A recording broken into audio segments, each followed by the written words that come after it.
I said I wasn't ready. Welcome in, everybody. He asks you if you're ready, and when you say no, he doesn't listen. But that's the point. That's Got to keep you on your toes. So wait, so the point of you asking me if I'm ready is to make sure that you're ready. To and not care? But you say something which then so it's said with indicates... so you ask with the expectation that the answer is always yes. Yes. Oh, gotcha. Okay, great. Because if you say no... Hi, everyone. That's even funnier. There's nobody else in the room, just me. Welcome, everybody. Paint Liquor, Sarcastic Grandpa, Bushman, Sugar Rush, Rattlecan, Thumb Palette, Soulfish, Nibling, Andrew, and Ryan Rudy. I'm assuming that's how it's pronounced. Ryan, you got the extra attention today. Hello, everybody. Hope for your Tuesday. It is Tuesday, right? I asked Philip that same thing today. It is Dose Day. I am not convinced it's Tuesday. Welcome to Tuesday, folks. Okrin, Hope Vitals. Your week has started off all right. Well. Ours did, kind of. What do we have here? The point of Chris is asking if already is pointless. That's the point, Sarcastic Grandpa. What? The point of Chris asking if you're ready is pointless. Yes. Because he doesn't listen. No, that's the point. He asks you how you're doing and then walks away before you answer. 3, 2, 1. Well, I said 1 today. It's a weird instance where, the thought that counts doesn't really swing it, right? Because if it's the thought that counts, but you come in and you say, hey, Chris, how are you doing? And then I walk away before you answer, then do I really care? I don't think so. Are you left feeling that I still care? I could say you're ready. I know when you're ready. Okay. Because when you're not ready, it's pretty visible and obvious. Because I'm usually not here. You're like, whoa, the only time I'm not ready is when I'm not in the room, Christopher. You know this. That's pretty much true. I'm always ready. Welcome in, everybody. Hey, Gen Con's this week. I never heard of her. No. You never heard of her? That was I meant this for Gen Con, not the sad sound. I hope Jen's not watching because she will be very offended. What? Never heard of Gen Con. What? Jen is the con. Remember, anyway. Chat, today is another day of bright yellow ochre. It's a great color. We have a secret guest today. Yes, we do. We have Miguel. Miguel? He has joined our marketing team. Miguel, you can say hi from the back. Hello, everybody. Nice. Miguel is our ad buyer and ad placer. He's going to be helping me get the beautiful word out of our Pro Acryl church straight to you. Oh, now we're a church? We are something. Very scary.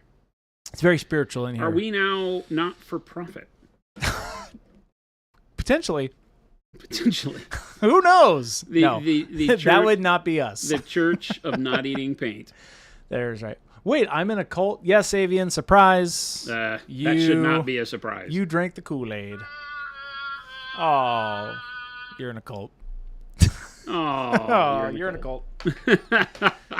All right. Well, we're back at it. Pro occult. Jason's super into it. And when I mean it, I mean these guys. It's going to be a big deal. I'm sorry. Sat at lunch discussing nerd stuff the whole time. I left you so early at lunch. You didn't even... Okay. I got up. You want to know how little this guy cares about us? No, false. He sat in the same room we were all eating lunch, all having a great friendly conversation about the Horus Heresy. No. And guess who just packed up, didn't say goodbye, packed up his lunch, got up, left, and I was like, okay, one of two things just happened. I didn't want to interrupt. Either Chris just got up to go throw his stuff away and we'll be back, or he hates us. That's the only two things that could be happening. I got up and I was talking to Miguel. He hates us. No, false. Just simple hatred. Not true. False. I'm so sorry, Jason. You're not sorry. I am excited for the game. You're not sorry, though. I'm not sorry. You're right. See? That was a hell of a sigh, Chris. Appetite. Welcome in. First time chat. This is my first stream. Nice. Awesome. I just painted my first miniature, and it was a good feeling. Even more awesome. Let me we love hearing that. I love that you tagged on there. It was a good feeling. That is. I'm so glad you did that. Painting minis is a really neat thing. I think any creative outlet like painting, whether you're painting canvas or whatever, is really neat. You know, I know this is true because they have places where you can go drink wine and paint stuff. Oh, and those Jason. places, people just talk and rave about them because it makes you feel good. Even if you're just somebody that would never have painted had there not been wine in front of you, it's still an amazing thing to do. That's true. So it's the wine part that gets you in the door, and it's the painting that sticks with you for life. yeah, I don't drink, but if there was wine and miniature painting, I'd go drink water and paint some miniatures. Hey, there you go. Water I'm and glad to minis. hear you painted your first miniature. Welcome to our crazy little asylum. No, it is. That's one way to put it. Yeah, I came up from doing special effects, but found common ground with my son, who introduced me to Warhammer. So we have that now. That's awesome. Even better.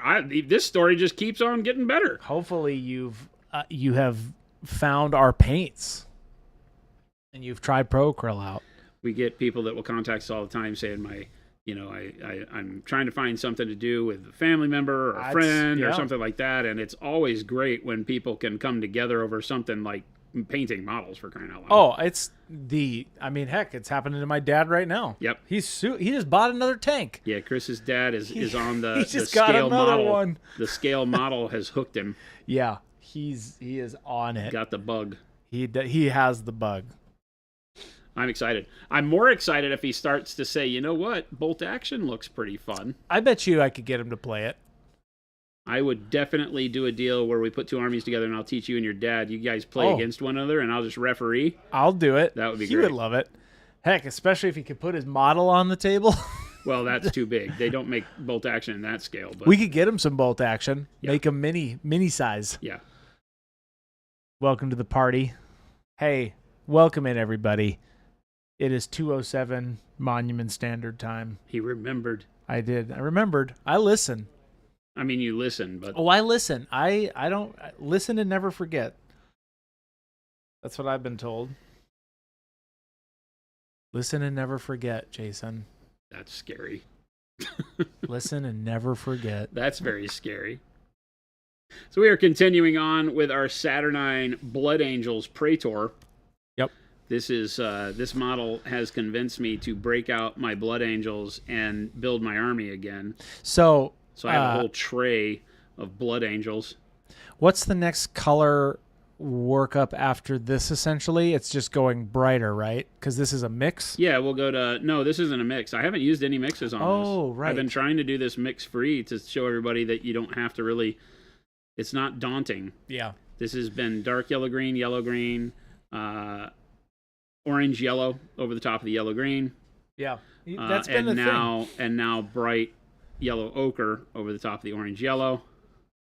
The bright yellow ochre being less of a true yellow. Yeah. I mean, it's a yellow, but not a bright yellow, not a vibrant yellow. Starts to cool the temperature off on the gold, so it's not as fake orangey looking. Yeah. And makes that really cool. And then we'll jump up to bright pale yellow or pale yellow. I haven't decided yet. I think bright pale yellow might be better. I might just take a really big jump here to put the shine on. Mm-hmm. The bright pale yellow will continue to desaturate the yellow and get rid of some of the extra warmth. Yeah. I guess because you're going to do this on all of your guys, right? All of my guys. How do you not lose it? Like my mind?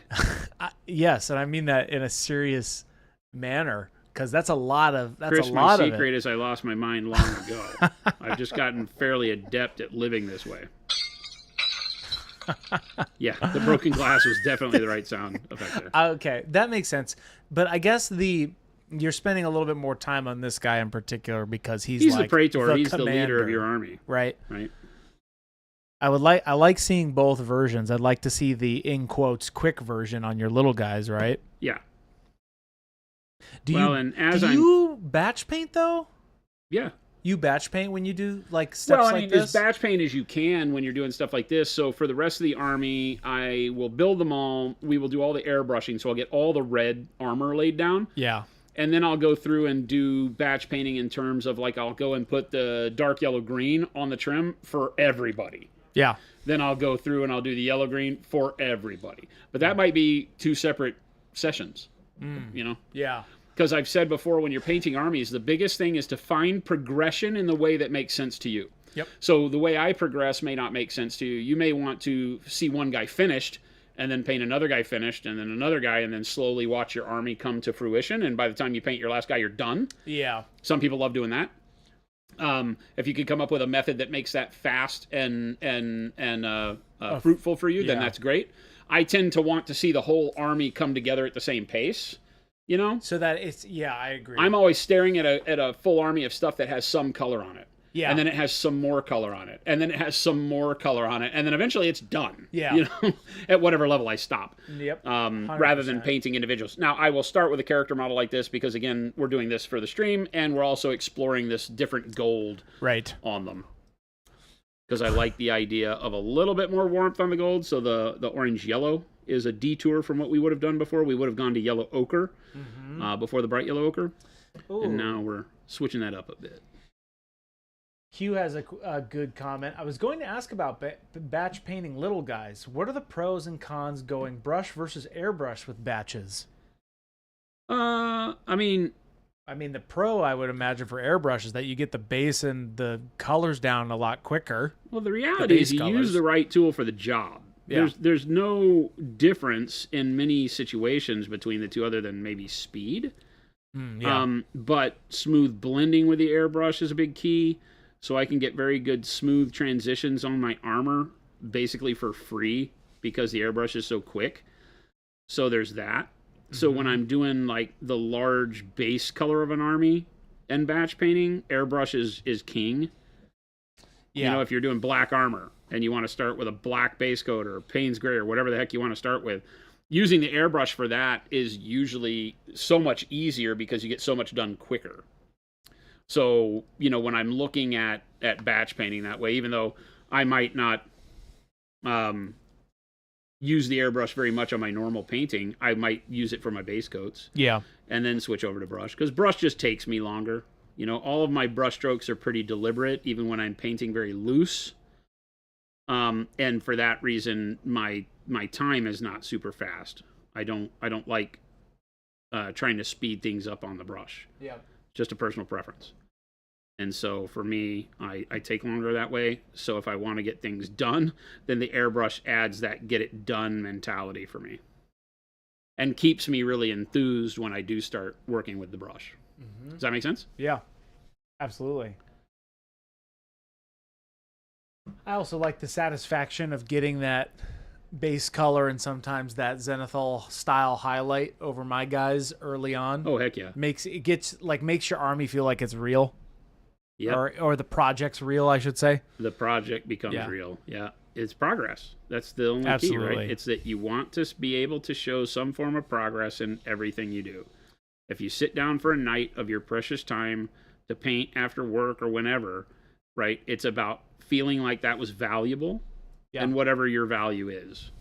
For some people, value comes in the term of quantity done. For some people, value comes into just being alone and putting paint on the model. Yep. And it doesn't matter what you got done. There's plenty of times where I've been both people.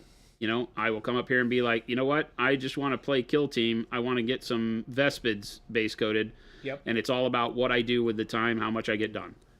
And then after that, you know, it retreats into obscurity, the part about needing to get stuff done. And I just come up here to maybe listen to a book and put some paint on a model. Mm-hmm.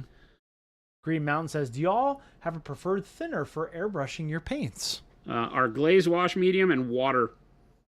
Or sometimes none at all. None at all, yeah. My base coats I do with no thinning at all. This model that you're seeing in front of you, I didn't thin anything except the highlight through the airbrush. We painted Payne's Gray, dark plum, pyro red, and then a mixture that we lovingly call eclectic salmon over the pyro red. And the eclectic salmon, which is pyro red and warm flesh mixed together, is the only one that I thinned. Yeah. Okay. I dig it. Yeah, I think... and if you pop in super close, just to give you an idea, these base coats that I didn't thin at all, you can see we don't get a lot of spotting. I'm spraying with roughly 22 to 23 PSI with no water, no thinning. And our paints love it. They just eat it up. So... no problem. We're in the desert where it's very dry, just as an FYI. Yep. Plus, we also have a fan in here to keep us from not dying. Not dying? Are you on the verge of dying? I could be. We all are, technically. Miguel, Anyway. did he give you the folding chair or a real chair? Real chair. Okay. Miguel, he likes there. you. Miguel, I accidentally and to my absolute dismay gave other people folding chairs when they first were observing stream. Got destroyed. Chat. And now you're here. Chat, I need you to keep Chris honest. Do we feel? That's right. X up in chat if you know Chris is lying. No, don't do that. Please don't. My God. Don't show me my shame. Don't show me my shame. Don't tell me. Oh, there's the X's. Told you. Oh, no. Told you. Chris, Yikes. I need you to think about this. How about cleaning your airbrush? Anything fancy? Says Green Mountain. Water. Water.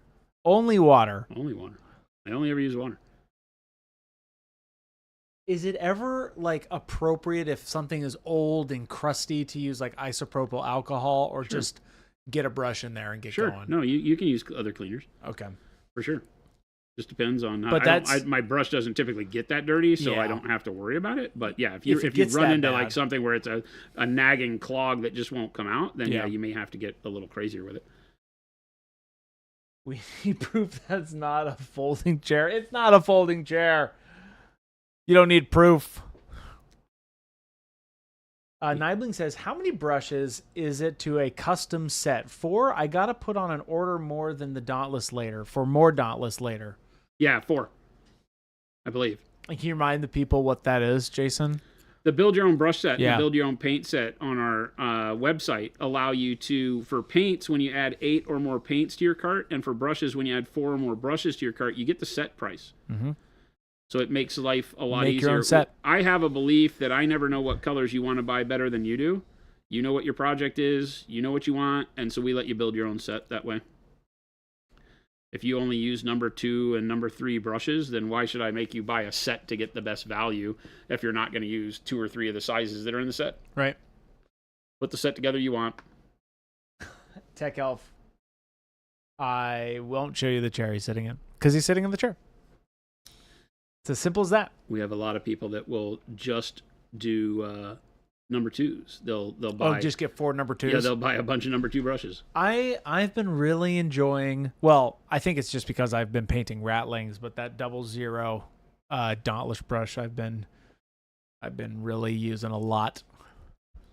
Yeah, you've been doing a lot of fine detail work. Yeah. Now I'm trying to decide what my next project is, chat. It's a big decision for me. Big decision.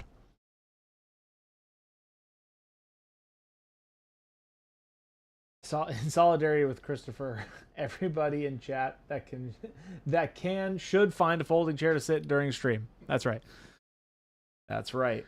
In solidarity with Chris or with Miguel? Everybody. I'm the bringer of the folding chair. Thumb Palette says, have you decided on a name for the monument mascot yet? Have you seen the suggestions on Discord? So I was telling everybody earlier that I had not decided if I was brave enough to let Discord even have a vote. Should we make it a survey? I think a survey, Chris. I think I will embolden you with the possibility of a survey here. Wow. What should our mascot's name be? Because I'm always looking to have chat involved and the community involved in cool things like this. They always let me down. Okay, here's what we could do. We should come up with options though for them to vote on. No. No? You want an open short answer? I feel like we do a round where everybody gets to throw their stuff in the hat, and then we can put together ideas from the best out of that plus our own, and then we get votes. Okay. That's my preference. I like that because everybody can do a short answer. I will make the survey. Miguel, I don't know if you know about Chris's hysteria about surveys, but... Love surveys. Miguel? I love surveys. Yes! I'm surrounded. Perfect! He's in the right place. I'm in danger. Anyway. Okran, did I finish all my Gargants? I have one more technically for a 2,000 point, and then I'll be done. So I'm working on that now. But now everybody's like, Chris, you gotta play Horus Heresy. Which sounds fun. So I'm thinking about either doing that or building something for it. We'll see. I haven't decided yet. I want to play the games that my friends are hyped about. And if I can find a model in the game, then I'm in. Look at me. Look how much my journey has grown me. From putting rocks on models to only buying models to play the game. Look at me. I don't even know you anymore. Who even are you? That's a good thing. This is big. Chris, you need to dress as the new mascot for Halloween. You never know. There may be a costume in the works. You just never know, do you? All I imagine is a character walking down a Adepticon holding Jason's hand. Just him. Look frolicking. At us. Just frolicking down through the Hobbyland. Oh my gosh. That would be hilarious. Is Chris talking to himself? Absolutely. Yes. There's nobody off camera. No, Miguel's here. I swear to goodness. Miguel is here. He's a real person. Miguel is not talking to Chris right now. No. So don't let the two of those get mixed up. Miguel is the secret, my mild hyposchizophrenia coming out. That's what Miguel is. Miguel's your invisible friend. Miguel's here, right? Right? Oh, no. Speaking of Miguel. Welcome, everybody. We're so glad you're here. It is 2:22 Monument Standard Time. He did it. I did it. And yeah, we're painting up some Astartes. No, not Astartes. Saturnine. Astartes. He's still a Astartes. Oh, he is Astartes. Yeah, that's Space Marines. Oh, look at me. The Mo you know. We know him, Mo.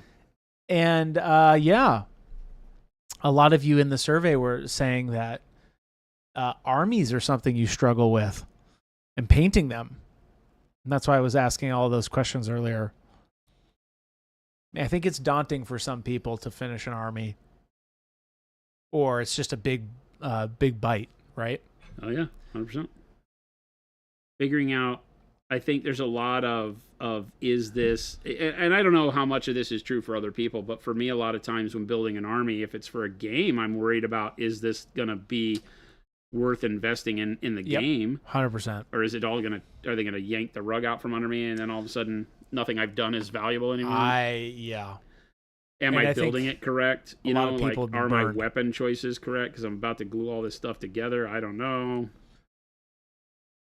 So yeah, it can be scary from all levels. And then when you start putting paint on it, it's like a mass amount of stuff you got to get done, right? So you got to stay focused. You got to want to do it.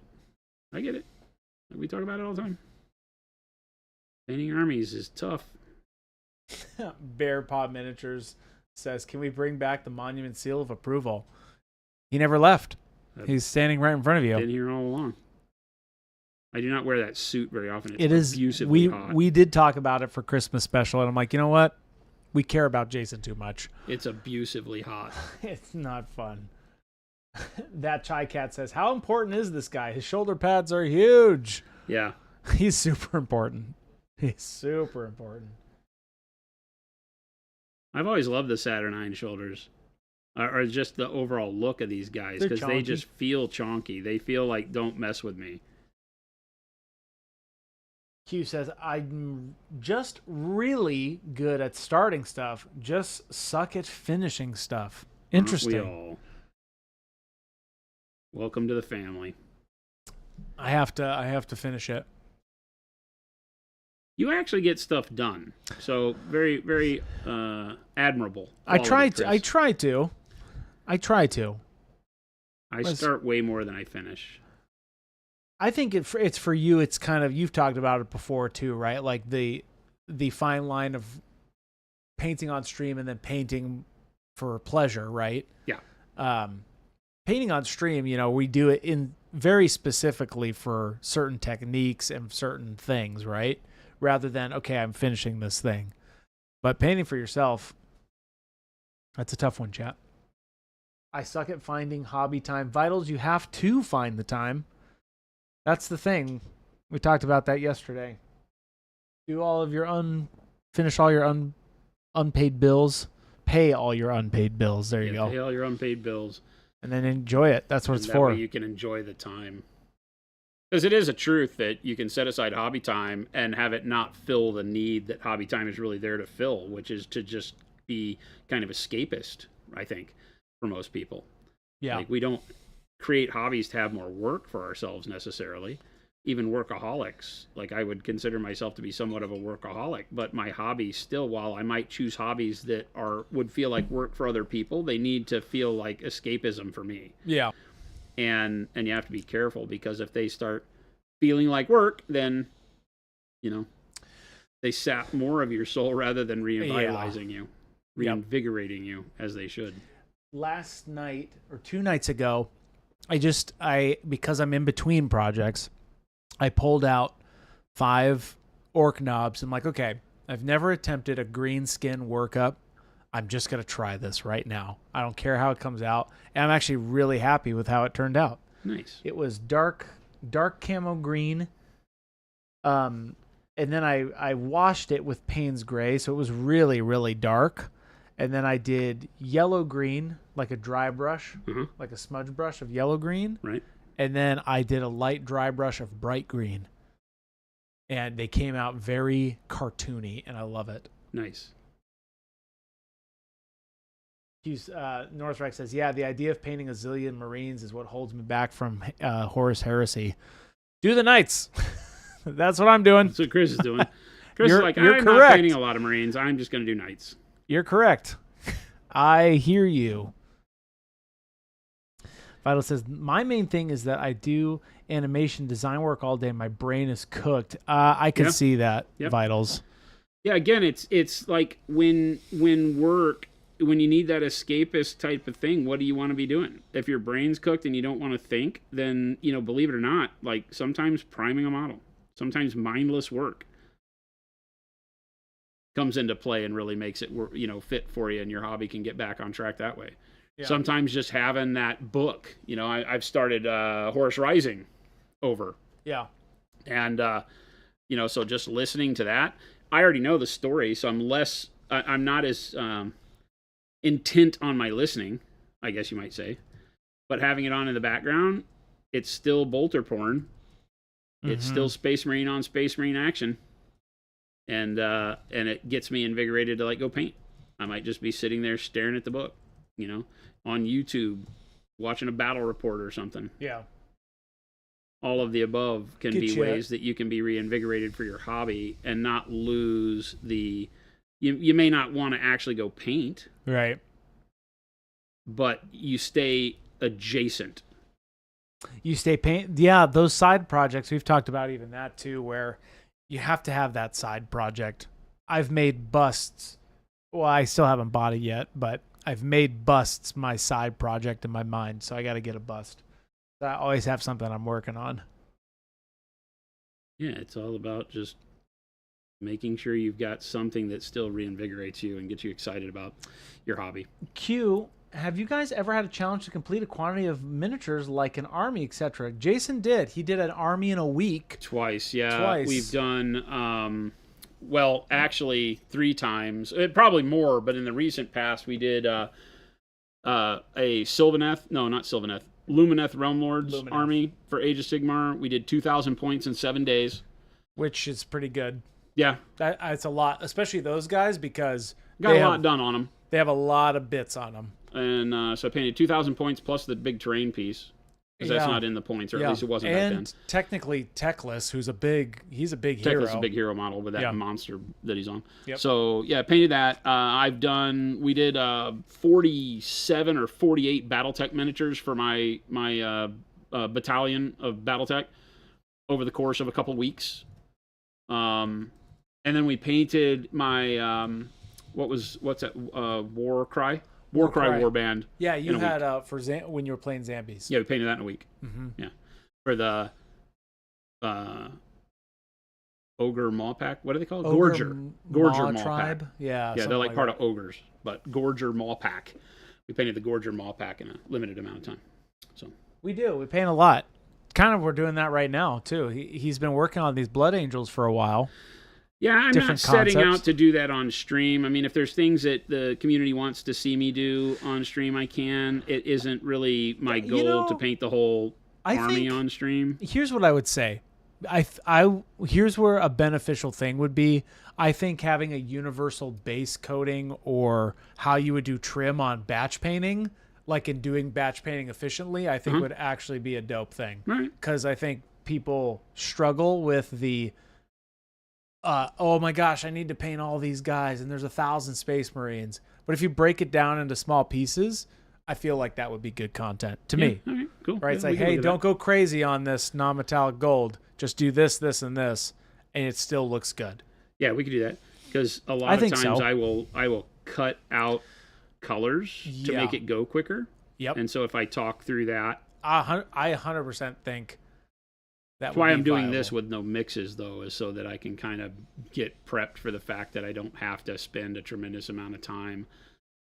See the big difference between this, where it was just the orange yellow, and then the effect that adding the bright yellow ochre has on top of that. Lord and Xavier, yeah, I need a batch painting army / stream video. Yes, 100% agree. Yeah, I knew it was. Once I get like a squad, we could do a squad. Yeah. You know, it's just I don't want to take that much time. I agree. But we could take, a squad of 10 assault Marines. Oh, yeah. And show what the process I would do and how I would stay motivated through it all. Sure. Easy peasy. I say that. If it were easy, I'd do it all the time. Right. Yeah. Chad, if it was easy, everybody'd do it. Breaking it down into those bite-sized chunks, though, I think would be good. Yeah, like I said, it's more of you figuring out what progress means to you, rather than looking at anybody else and saying, "Oh, that's how you do it," because it's going to be different for everybody in terms of oh yeah, I don't really want to just paint red all day. Yeah, I need to do something that makes me feel like I'm progress. For me is more towards completion. So you may paint one model, like I said, at a time. Yep. I know people that do that, and they do big, huge 100+ model armies, paint one model at a time, and I'm like, you're insane, but okay, whatever. I tried doing that. I do a concept because all my armies are horde armies, like all those zombies I had to paint up. I'm just like, okay, I can't do that again. Well, actually, I am going to do that again, so I take it back. I take it all back. I'm going to airbrush, though, a lot this time.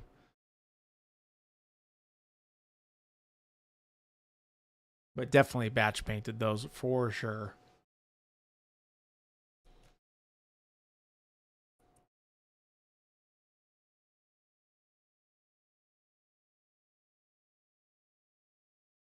Yeah, Jordan did the 5 Flamer squad not too long ago on a stream. He did a really quick workup. He did 5 in 2 hours. And they came out pretty good. He nooshed them. He ended up nooshing those guys, which actually turned out very, very good. Yeah, if I had the Blood Angels to start over with, I might do something like that. Like a noosh? I have a hard time, right, using it to speed up my painting. I don't know why. It's just a not me type of thing. Oh, okay. So I have to fight that. That's one of my biggest struggles with painting armies is I have a hard time breaking away from what I feel like a finished model should look like, even though you got to paint 60 Marines. They can't all be character models. I mean, they can if I want to paint it up and then sell the army for $12,000 or more. Army on parade. Then yeah, you could definitely do that. Q puts it a good way. Don't get me wrong. I love learning new techniques, but seeing someone have a game plan to paint multiple minis to all be table ready and not necessarily show ready, that would be awesome. Yeah. Yeah, Jordan did that, Q, a little bit ago. See, there's the problem we're talking about. Like, this is my version of table ready, and that's what I have to get over. Everybody just passed out on their chair. Right. They're like, oh, no, this is amazing. Like this, though, when we did this, right, because we did this guy, and this made me want to do an entire Primaris army of Ultramarines because, You did that in 3 days. Yeah. Not even. It's like 4 hours of work. Yeah. And so, or maybe even 3 hours of work. And it came out really quick, and it's very good. And then it shows you that, I could put a very high contrast, good looking army on the table that I would be proud to display with people. Obviously, we didn't do the base or anything like that, but sure. Given that, I would do a whole army like this, and it would be very, very quick to do so. it's just something that I have to train myself to do because typically this is where I'm at, right? Yep. I mean, you saw like one of the first models that we did to test this color scheme was done as this is my this is my table ready Space Marine, right? And this is the problem with Jason is that this is it a problem or is it great? This is what my army is going to look like. Oh, this is this is just a generic sergeant for my assault squad. Yeah. Right. That's gonna be pretty cool. And so this is what this army looks like. And at the end of the day, it's not really that hard to do, but you get lost in the detail work, right? Obviously non-metallic gold for everything, even though this was very fast on this guy. And I'm spending more time on the bigger dude, and we're also adding in the orange yellow, so his gold looks a lot different. But you know, it's figuring out what you can get away with cutting and still feel good about your stuff. Yep. I agree.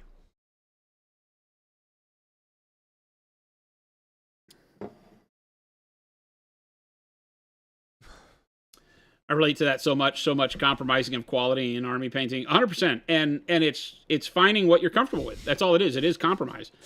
Philip and says, it's being okay with the fact that, you know, okay, so it's weird because I never think of it in terms of it being something ego-oriented, but I'm sure that it is, right? It's that if I'm going to go to the store and play with my friends and put an army on the table, I feel like there's an expectation. Maybe it's that I feel there's an expectation that doesn't exist from other people looking at what I do. You feel like there's now. Going off what you said though, when both Chance and I had this conversation, when both people have their models painted, it feels really good. Oh, it's so much better. Oh my gosh, and like good painted models, so much better. The whole game changes for you. Well, and I've been in a lot of situations where I put an army down and it makes my opponent feel bad, and I don't want that to be the case. That's not where I'm coming from. Yeah. And so there have been times where I'm like, oh, I'll just paint this quick because this is the army I'm going to use every Wednesday night in social gatherings, and I just want it to have color on it so it feels like you just mentioned. Yeah. But I don't want it to be oppressive to my opponent who feels bad about their painting skills because that's not me at all. Yeah. You know, but people don't know me out in the outside world a lot. When I walk into a store and put an army on the table, they get to know me if I'm there regularly, but at first it's very daunting. So, but I just like having the army that I feel proud to display. I'm like, look at my guys. Look at my dudes. How much time did you spend on these guys? I was like, too much. Many a day. Too much. Tech Elf says, but remember, chat, Baby J is also a freakishly fast painter. And he paints great. Yeah. So everybody's going to be different that way. Baby J doesn't sacrifice a whole lot in his overall quality to get models done quick. Yeah. He's got good technique for that. Yeah. He's honed his skill on doing that kind of commission, table-ready style work. Yeah. And then just adds more detail to it for character models. Spends a little bit more time on it. Does a little bit more. Because that's where your eye goes. And that's awesome. I come from the reverse direction where I like painting display models and character models first and really don't like painting armies. And so for me, it's hard because my style of painting is built around doing the character and all the detail, and I have to train myself to take stuff away. And sometimes that can feel bad, right? It feels like, oh, but that's not what I want to do. I don't want it to look worse. And you got to remember, it doesn't look worse. It's just... you're insane if you think you can spend that much time on every model in your army. Right. Yeah, it can be a little overwhelming at that level.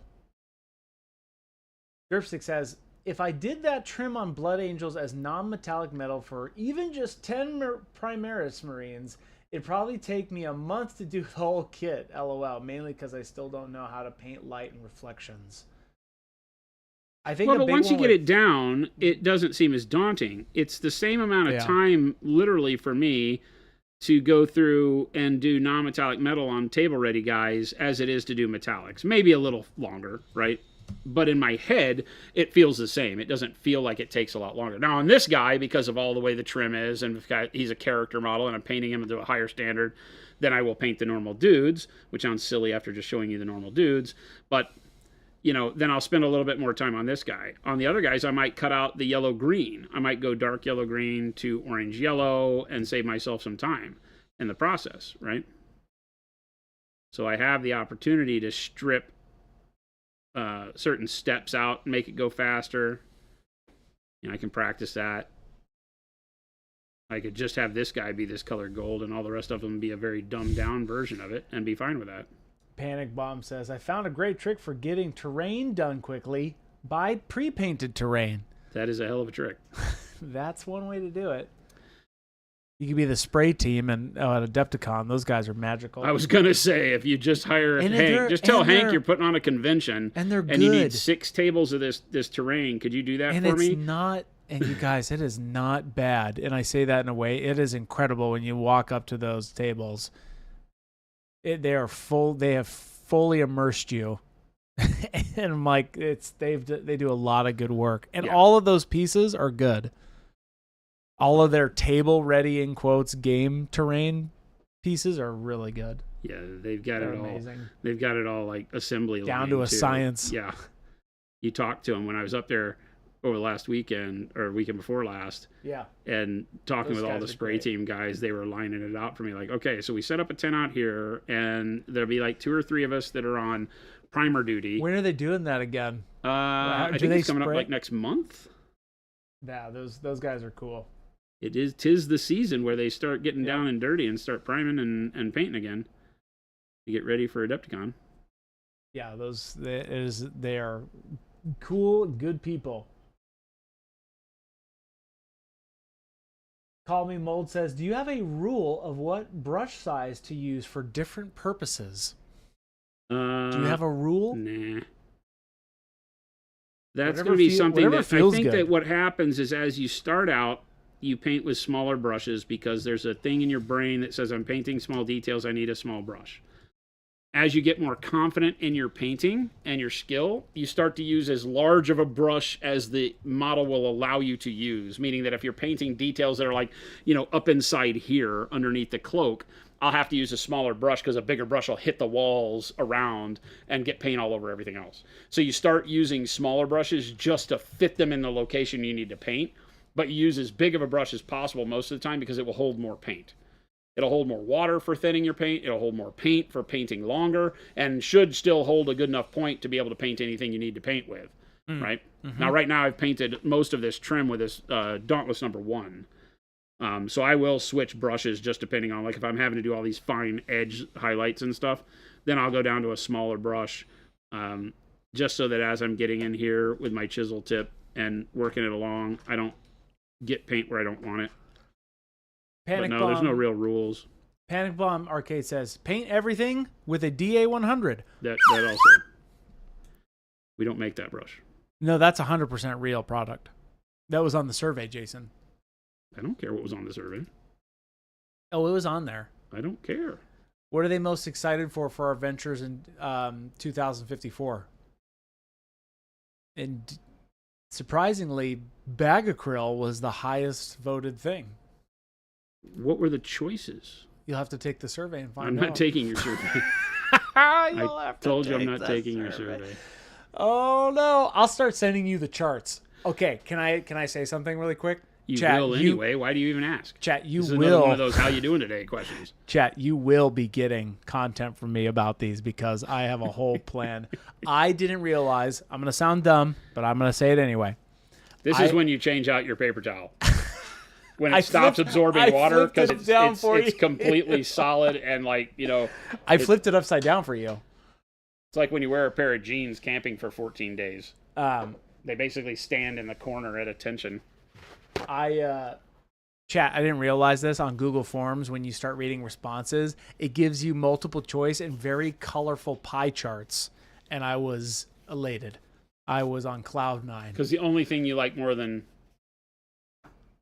surveys is colorful pie analytics. Chart. That's right. Perfect. I'm like, oh my gosh, look at this. Wait a minute. You're telling me that my survey can be analytical and show me this in data form? 15% of Miguel, people. I'm sorry that this is the man you have to work with. Although Miguel's over there going, right up my alley. Miguel's like chomping at the bit to get a form out. I'm telling you. Miguel's like, wait a minute. Do I get to do these? There's 106. And I will give you this one, Jason. I'll just give you one. There's 106 responses. Okay. I was like, there weren't 106 questions, were there? No, not on this one. Did you get all 50 done? No, I didn't do 50. I decided to do less on this one because I've decided to part this out into a saga. There's going to be here we go. Number 2 is going to be bigger than number 1. I need to usually is. I need to test Oh, no. That was a poop joke. Ha ha! Wow.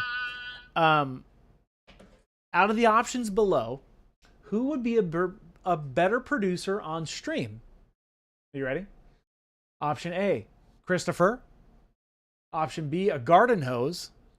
Option C, no stream today. Option D, which is option 4. Option E, do I have to choose or is death an option? Okay. And the final one is okay, maybe Christopher. And that one got 34% of the vote. Okay, maybe Christopher. Followed by a split tie of do I have to choose or is death an option? And Christopher as just the normal Christopher. So if you haven't taken the survey, go have a fun time. Anyway, speaking of surveys, welcome everybody. We're so glad you're here. Artist Outlaw question: how would you go about adding chipping to a black armor without looking cartoony? Question mark. The biggest thing is going to be how light can you get the black armor before you feel like it's turning gray, because the chip needs to create some contrast, and I like chips that contrast to darkness more, and of course with black armor you're already dark. So if you contrast your chips to light is usually when it starts looking what I would consider to be that kind of cartoony look you're talking about. So there's the issue. So if you want to chip black armor, you need to first, you can imagine if it's showing chipping, it's also going to be very dull and dirty, in my opinion. So you can afford to have it go a little bit more gray than pure black. That would allow you to then do the chips in something like black brown, a very dark brownish color, a very dark reddish or orange color if you want them to start from a place of like being rusted a little bit, and be able to chip with a dark color and have it stand out against that black background. Right. Now, you can also just chip with a color that is going to stand off and be lighter than black, but still be representative of something like rust with like burnt sienna, burnt orange.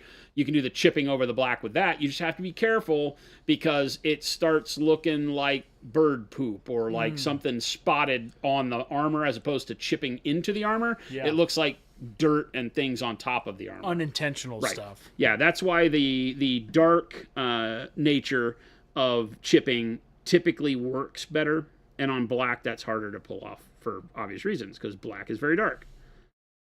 So I would lighten the black up to where it feels a little bit more like a very dark gray so that you could then go back over it with a dark color to get your chip contrast. Does that make sense? Hopefully that makes sense. Alexander has a question. Any tips on preventing colors like red and pyro red to start chalking up? To avoid it chalky, like maybe just avoid chalking. Is that what you're talking about, Alexander?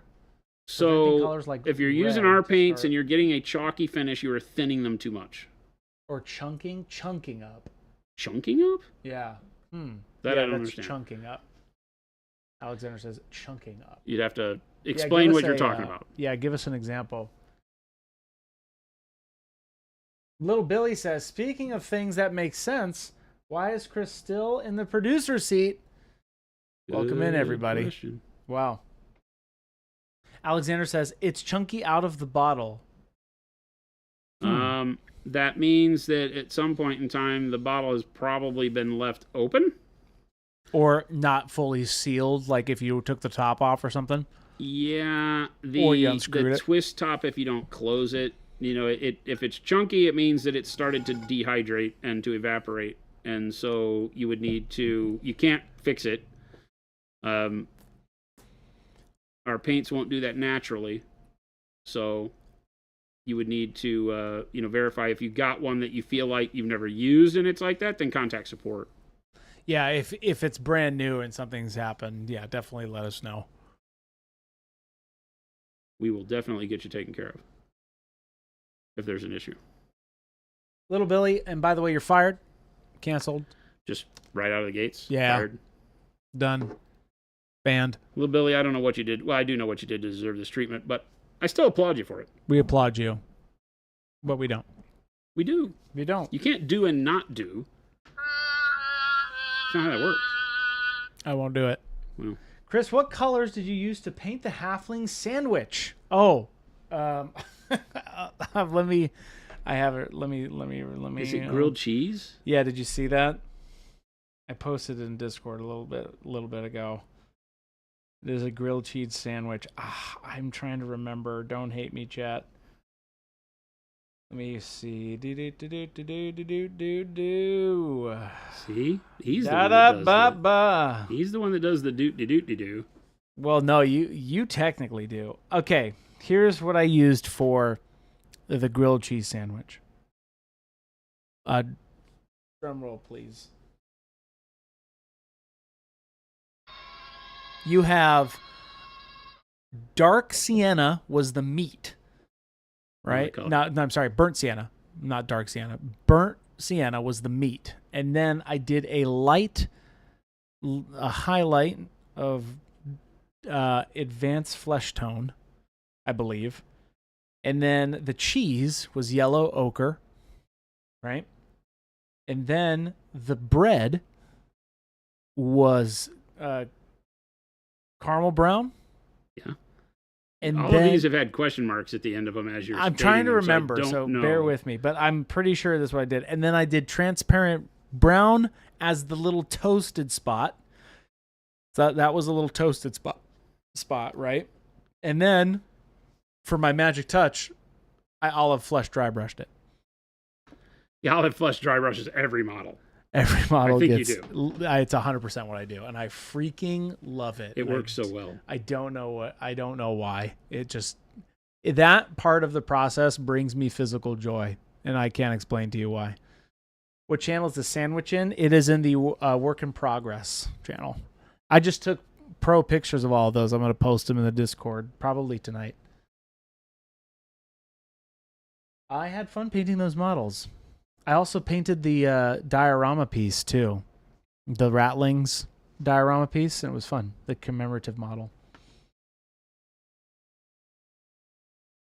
Again, I'm just kind of semi-thin going through with the bright yellow ochre. You know, I've got this hot spot of where my shine is that kind of goes along this level. You can see it on the front where I put it, right through here. Mm-hmm. So I've got to carry it onto the back at the same spot, right? Trying to keep them all in line as close as possible. The way it makes sense for those shapes. So you just drop this brighter color right inside your previous one, trying to make sure not to hide all of, the orange yellow that's there so that you get that blend. Yeah. So I'm working from the outside in. So where all my brush strokes kind of stay right along this line where they stop to make that bright spot build up. The Lord and Xavier says, this Blood Angel looks really awesome. What colors did you use? Burnt red to bold pyro? Can you remind us of the workup of the red? Yeah, no, this was Payne's Gray to start. So the whole model was Payne's Gray. Right? Yep. Then we do dark plum over the top of the Payne's Gray. Then bold pyro red. And then we mix bold pyro red with warm flesh. Monument Jabe says, yo, this looks horrible, dude. What? This is bad. He didn't say, he said this looks dope. No, he didn't. Chris, Monument Jabe is a nice person. Jabe, wow, why would you say that to Jason? Not a horrible dude? human Not being publicly, like you. Dude. Miguel, do you think you could produce this show? Think you got it under wraps? Great answer, Miguel. Keep my job, 2025. Jabe is in Indy. Yes, Monument Jabe is there. At least I think he's in Indy. I hope so. Did you land in Indy, or are you somewhere in between? Yes, I think they're there. Monument Gabe says, Chris, I will end you. Gabe, I will literally fight till I die. I'm ready. Anyway, Telemachus, 97 months. Holy Moses. I bought a vinyl record yesterday called Sounds Wasps Make. Wasps Make. Got home, played it, and thought it didn't sound anything like Wasps. Then I realized I wasn't playing the B side. Wow. That's awesome. That was okay. Wow. Where is that? Telemachus, as always, love you and hate you at the same time. Monument Jabe says, I hope I'm in Indy. If I'm not, then we have big problems. Well, here's to hoping, Gabe. Here's to hoping that you're alive and well. Little Billy says, Chris, make sure you take a look at the photo of you in main chat. Oh my gosh. Do I even want to? No. I'm not going to. Little Billy, you can't distract me like this. This is a business painting stream. Jason, how are we feeling about this non-metallic gold? Good. Good. Remind everybody, can you remind us of the non-metallic gold workup for those who haven't wrote it down? Dark yellow green. Dark yellow green. Into yellow green. Into what is now bright yellow ochre. And then we'll finish it off with bright pale yellow. Nice. Chaos Angel says, you guys need to get Chris a proper soundboard so he doesn't have to grab random items all the time. Chaos Angel. He's in control of his own destiny, so everything he's done is because he believes in the analog life. That's right. That's the bit. I think a personal touch is at hand here. I think it's needed, and I think it's a little bit more direct from my heart. So there you go. But I appreciate what's important for the rest of us. I appreciate you caring, Chaos Angel. I do appreciate that. Don't let that slip. I appreciate you looking out for me. Chris? Yes. Where's your gavel? The gavel will be coming on special occasion. I feel like the gavel will be a little. I have to find a way for the gavel. I want to get a gavel, but banging it against a wooden table does not sound fun for anybody involved, so I got to figure out a way to mute it. Okay. Plus, I got to find a really cool powdered wig. Get yourself a beanbag, and you can just whack it on the beanbag. I could get one of the squeaky gavels. Oh, like the dog toys? Yeah, just do that. Where did that sound come from? My soundboard, dude. I got a lot of sounds.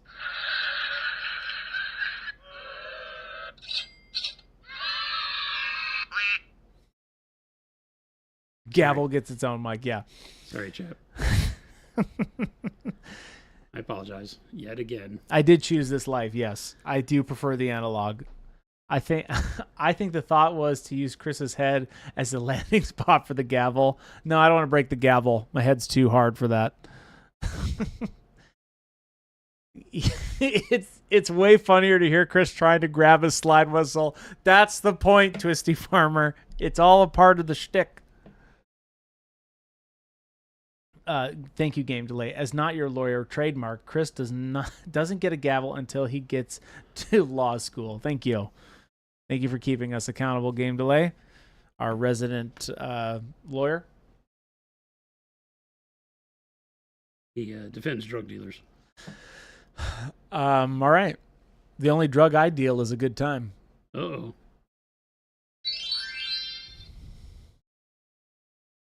I hope you've all learned something today. And by I mean us, because we will put paint on the model. You came here to see us put paint on the model, and so we shall do that. I'm doing it. That's right. That's the title of the stream today.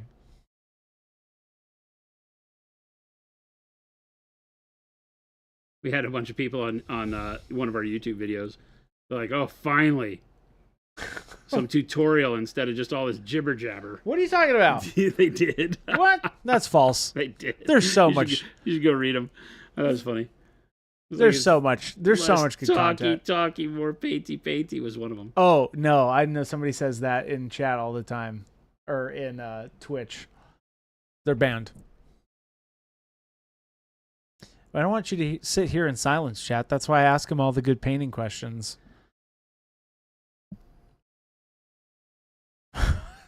Game Delay says the only drug I deal is a good time. No defense for that. I hate to say it. Andrew, the jibber jabber is what keeps me coming back, though. That's the point. We gotta entertain you people. We ride that fine line. We do. Of irreverent, nonsensical nonsense. And pro level painting. That's right. Keep you on the hook. I think you guys will enjoy it when Jason does some coaching lessons with me. I think that'll be beneficial. It'll be a lot of fun. Yeah, I think that'll be good because I'll be doing most of the questioning from the other side, chat. How do mine paintbrush? How do I paint this model? That's right, little Billy. That's right. No jibber jabber means no Chris and little Billy banter. I'll just ban you. Finalize it. You are not allowed to ban little Billy. Oh, I won't ban anybody. Or will I? I'll ban the bad people. Nibling says, will those coaching sessions be the first serious painting streams? Hey, Nibling, these are all serious business painting streams. How dare you? How dare you? How dare you? How dare you? Nobody chat can have my real life name. It throws me every time Chris reads a comment from them. That's right. It's funny because that happens to me at shows, right? Where somebody will come up and start talking to me, and I'm like, wait a second. What's your Twitch name in chat? That helps me. He's like, I knew it. Telemachus says, worried that Pape will get bored watching the stream? We're literally watching paint dry. Right. That's true. Hey, question from Miguel.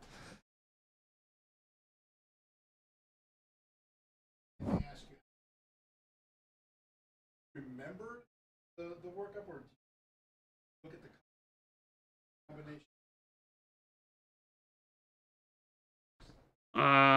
He's asking, if you can't hear chat, he's asking about when I'm asked what colors do I actually remember.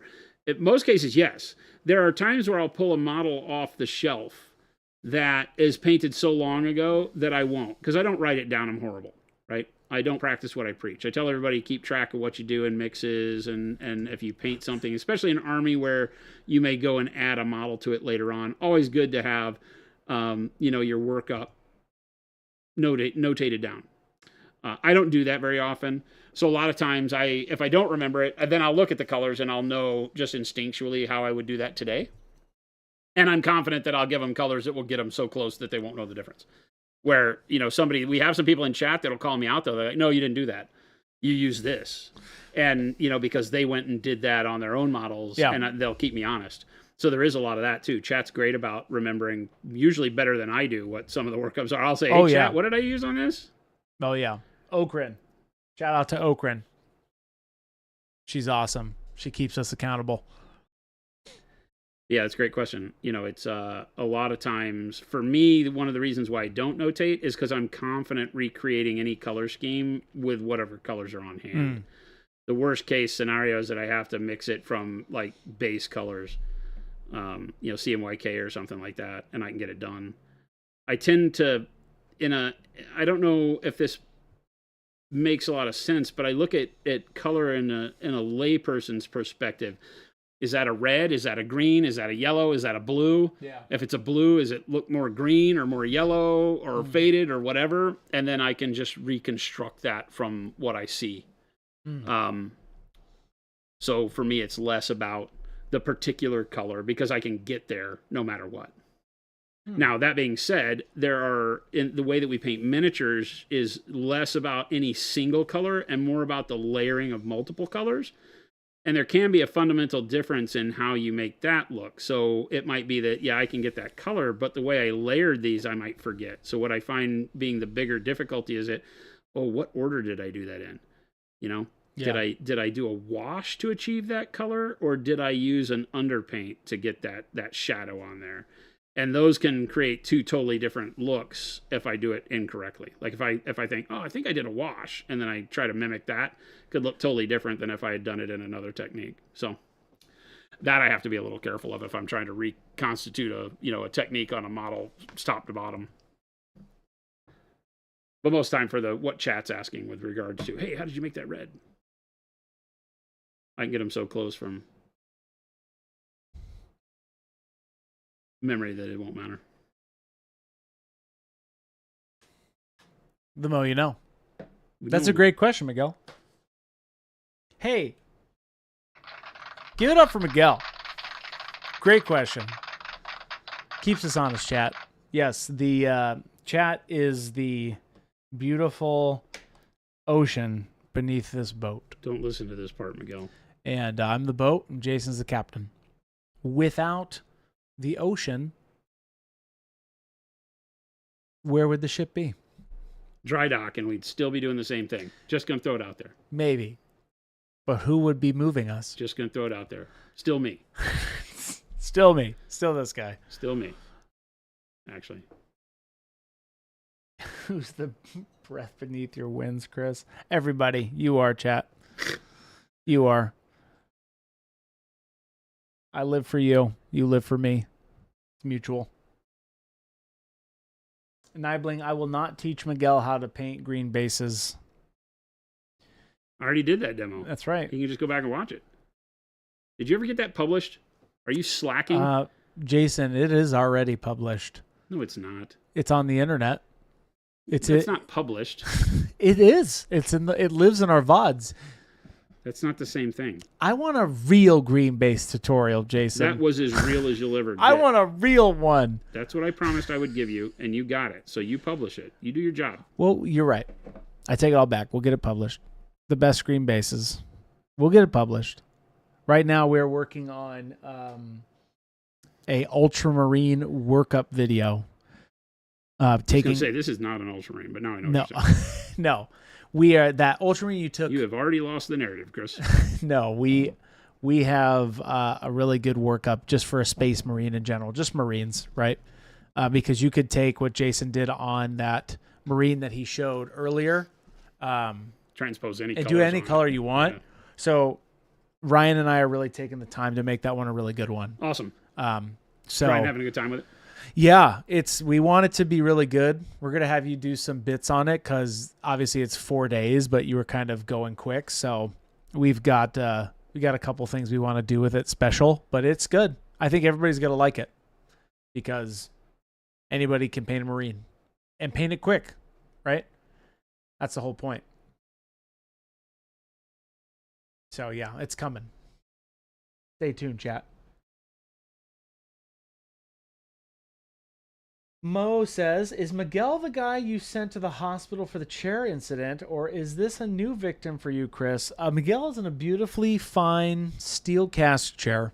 And by steel cast, I mean steel chassis. And by steel chassis, I mean the most comfortable chair in the office currently.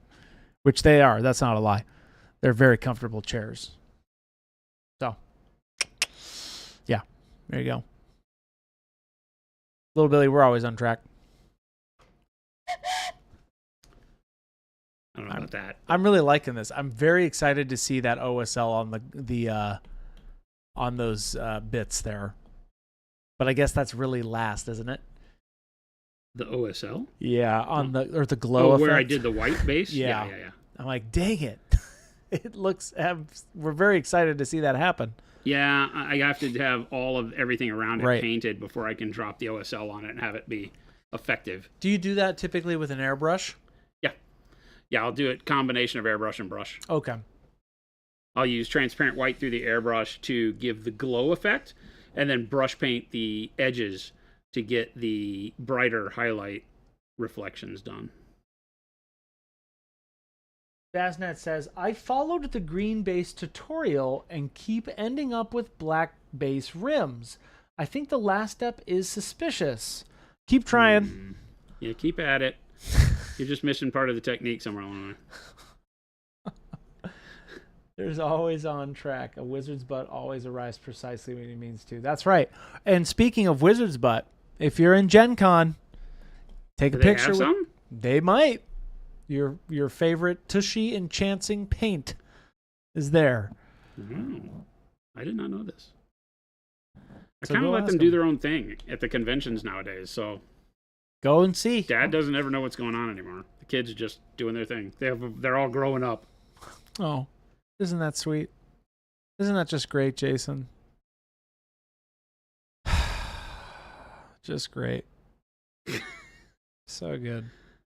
You don't sound convinced, Chris. No, I'm good, man. Okay, just checking. I'm great, dude. Dude, when you start calling me dude and bro, Yeah, bro. I know it's not so great. Yeah, bro, I'm good. No, you're not. No, none of that. What's the matter? Spell it out for me. Cassian says, won't be at Gen Con. I'll have to grab some at Adepticon next year. Yes, we'll be at Adepticon next year. I mean, if you're into that sort of thing. We will be there in many shapes and forms.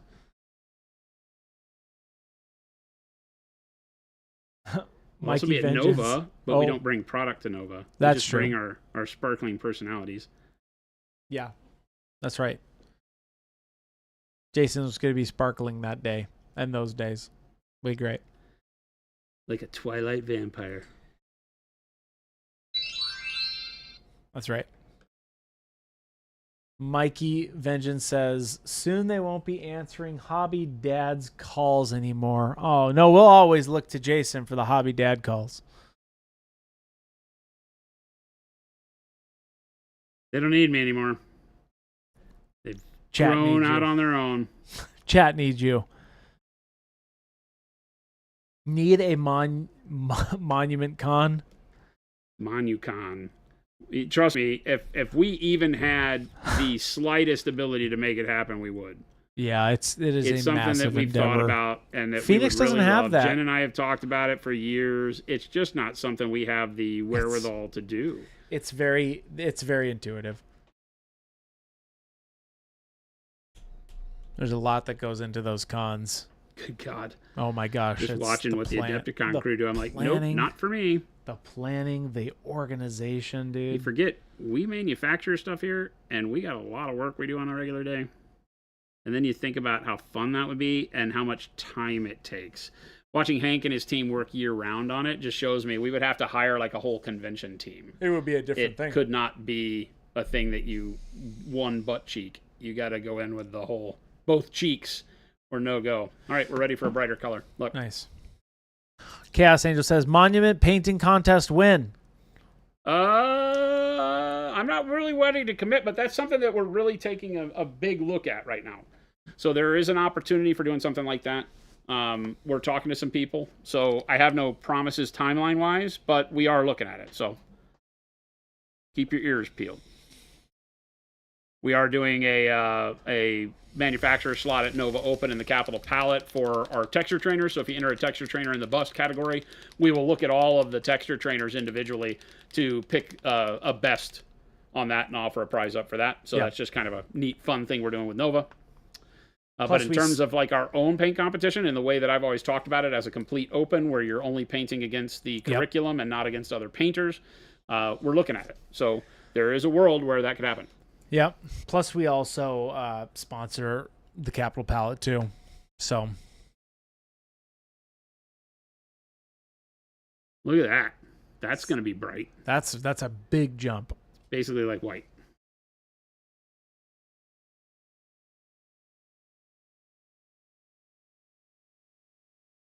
Rattlecan says, "What kind of paint contest?" The kind where you paint stuff, and then you win stuff. Paint. Paint. Essentially, it'll be called the Fun Paint Win contest. That's not what it'll be called. It'll be called the grandest of paint win streams. Also not correct. Paint win contest. There you go. That's why we don't let Chris out of the box too often. That's right. Rattlecan, like a physical location, Jason, not photos online? No, like a physical paint contest. I would never do one that's photos online. We do the challenge on Discord. Those are the online version. Where there's exactly 0% chance to do it fairly. Right. That means everybody would have to have the same camera in the same environment. It's just too much, too. Yeah, it's just not possible. Hey, chat, says Tech Elf, maybe we could plan a massive pilgrimage to Monument HQ. Sounds like fun. Come on over. We're open to 2 to 4. We're open what? 2 to 4 p.m. No, that's not when we're open. That's when chat's open. Oh. That's when stream's open. So, of course, if chat's going to make the pilgrimage, you'd have to come between 2 and 4 p.m. so that nobody's in chat and everybody's watching it live. See what I'm saying? Well, but technically, we close to the public at 3. That's true. I take it all back. So don't get yourself in trouble. None of this is happening. The next call comes from Jen. Wait a minute. The 2025 Christmas Sushi Serious Paint Contest. That's right, Nibling. Perfect. You can really start to see where the reflection of the light is now. That's for sure. Yeah. The thing with non-metallics is you have to take this big jump, get the shine. Right. It's choosing when to do that. That is the trick. And you'll notice that I'm not, like, this entire line has not been done with any one color. You can see some of the darker edges. Yeah. And then our brighter yellow ochre sits inside of that. And then we want to nestle the bright pale yellow inside that. So if you don't pull the line with the bright color, you just do portions of it. What is that? What are you doing, Chris?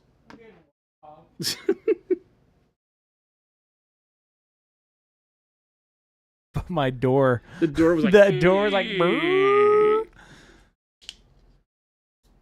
So again, we're just starting by doing brief edges inside all the other colors. That's what gives you that blended edge highlight. Mm-hmm. You gotta have paint. Yeah, on the I definitely can. You definitely can start seeing where the light is and how shiny it is.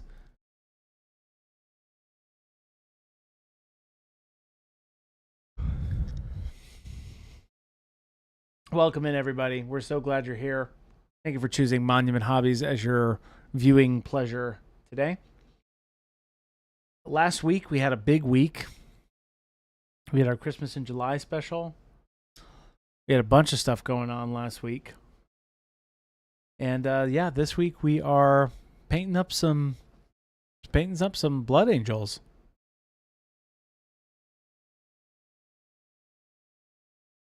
Yeah, Miguel. Question. So these highlights covers. You know what? I didn't give it a yellow. Already started. And highlight. Go back. How much does that? The product when you. If I'm understanding you, like what Miguel is asking is that if I were doing these highlights right now and I got to a place where I was putting this down and realized I didn't have enough of the paint underneath, yeah, and I had to go back and add it, would that kind of mess it up? Mm-hmm. And the answer is no. It's tricky at any time to have to realize you got to go back and backtrack into a previous color. So it's really just about patience. In this case, I would probably do what is called a glaze, meaning that if I needed a little bit more yellow in an area, I would go back with a very thin version of the previous color, which was that bright yellow ochre, and in using it, would filter it over the top of the area that I needed more yellow to get that tone back, and then I could go right back over it with the same color and treat it like I hadn't done this at all. And probably be pretty good. It is one of the things that is the hardest to get used to as you're painting is, because I teach painting from dark to light. And in doing so, you've got to think about whether you, and I guess it's true that if you paint light to dark or dark to light is irrelevant. Either way, you have to get good at recognizing how much of each color you can put on the model while still allowing yourself space for the next color and not covering up the previous color. And what you'll find is that, like right now doing this highlight, if in order to get it to look right and blend right, I cover up the color before it, I can wind up in a situation where now it looks too bright maybe, because I covered up the next brightest color that was beneath it. So then I'll go from a too dark of a color to too bright of a color. So I have to leave each step showing. I call it painting yourself into a corner. You're always judging how much space you have. So if the area is, across this curvature here, of course the base coat covers all of it. Yeah. The next one covers 75% of it. And I might draw it in on one end and draw it in on the other end like I have here, because I'm centering my shine kind of right at the apex of this curve, right? Well, it's apex if we do like that. It's not the apex here. but you get my drift. Yeah. So I'll pull the second color in about yay far on this end and yay far on this end and have it blend in between. Then the next color, same thing. Pull it in here, pull it in here, pull it in here, pull it in here, pull it in here, pull it in here. And if you're trying to do 7 colors, you got to make sure that you only pull back enough each time to get all 7 steps of color. Otherwise, you get to a point where you're painting like this bright highlight and you cover all of the previous color, and then you get too much contrast. Doesn't look right. You have to go back and add the previous color back in, and now you've upset kind of the balance. So that is one of those things that just kind of comes with experience of knowing and being able to gauge how much distance I have. And then also saying, okay, for each time I'm going to lay color in, I may not be able to put as much of this color on here as I want to without covering up too much. So I might just be able to do a little slight line there and a little slight line here. Yeah. And then maybe just a little jab of color in between to give the idea of a reflection on that surface. So are you saying then that you different colors? Yeah. Before you get started? Yeah. Yeah, I'm always judging where I'm at. Like this gold is being done in 4 colors, right? So we've done the dark yellow green, bright yellow ochre, and now bright pale yellow. So in 4 colors, I have 4 colors for every surface that I need to have read on that surface in order to do it right. Now, depending on if the surface is facing your light directly, this upper surface here is kind of almost directly into our light. So I don't have as much of the yellow-green showing here. I go more to the yellows, whereas the face of this has very little light reflecting on it, so it has more of the greens than the yellows. So there's a dynamic of how light reflects playing into this. Not every surface gets every color at the same percentage that every other surface does. So that's where you have your interplay of light and knowledge of reflection.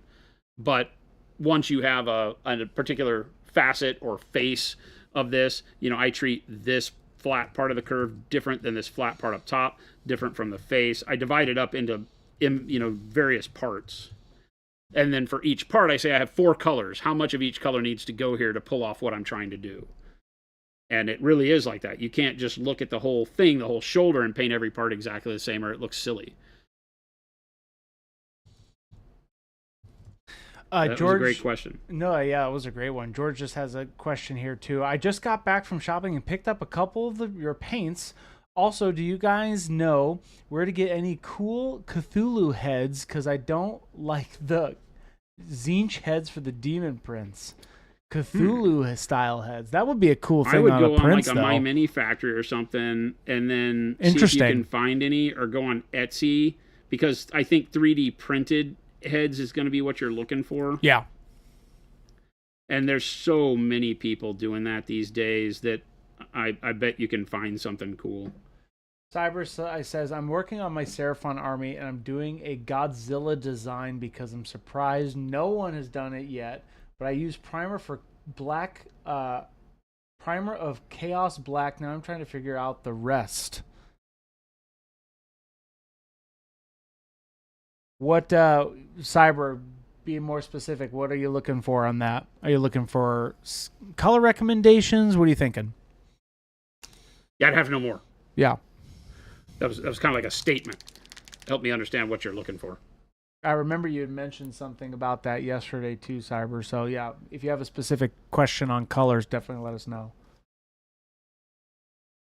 George says, yeah, I got a dark purple, blue, dark turquoise, and turquoise. Plus, I also got the white because I heard great things about it. Awesome. Nice. Yeah, white is phenomenal.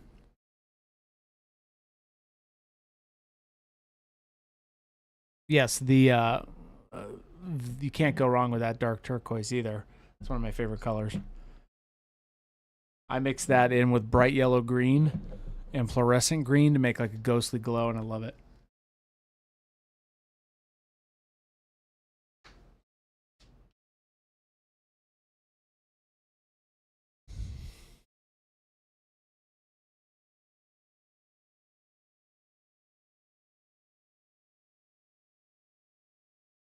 Kenny says, I need to learn how to do this. Kenny, you could do it. Just got to try it. Just got to try it. Philip says, if I mix dark turquoise with 3 drops of black brown, I bet I could go wrong. I bet you like the color you got if you were painting that color. All right, Cyber's got his question. Trying to figure out the 2014 design of Godzilla that will have an ashy black body, but with having signature blue glow on the spines for my Seraphon. So ashy black body. Seraphon are the lizardmen? Yeah. Mm-hmm. So the ashy black would be done with, a gray workup, and just make sure you're staying in that kind of neutral gray territory as your lightest color. Otherwise, it turns more gray than you want. So dark neutral gray over black. Yeah. You can play with that and get the balance right. And if you feel like it's getting too gray, then you can do a black wash over it. Use transparent black, something like that. That works really well. And the bluish nature of it, like the glow of like the back scales, is that what we're talking about? Yes, like that. When he glows, when his back glows. Yeah, like that electrical kind of. That could be done really with anything. I think that starting with like a dark blue base and then working into maybe sky blue over the top of that would work really well. And then white blue as your final highlight could work if you wanted to just do it as straight layered brush painting. Yeah. You could do transparent white over the dark blue, and then, transparent white to get the glow layered on there, and then use transparent blue over all of that and create a neat OSL effect. That's what I'll be doing for this guy when I'm doing like his plasma coil looking energy coil things on there. So stick around, we'll have more on that coming on this model. Mr. Scrimmy, first time chat, welcome in. Mr. Scrimmy is asking, are those your synthetic brushes? I've been curious to try them. Could I get a close-up of them? These are Dauntless brush set. They are beat to crap. But that's the point. You're using a number 1? Using number 1. Right now. I have beat the ever-lover crud out of them. Yeah, that's the 00 actually, right? 00. Oh, this is 00. I was using the number 1. This is the 00. Yeah. Correct. Sorry.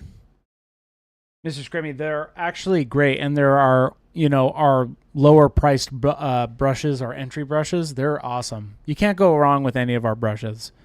I've been using these. Jason's also been using these for the past year now.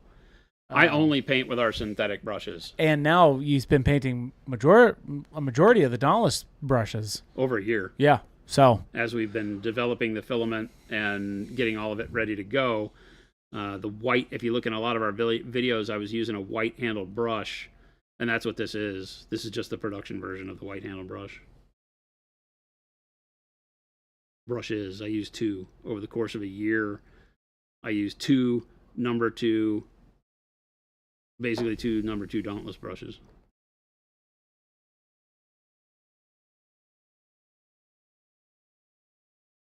And then over the last 3 months, I've been using these. I think it's fair. Yeah. Is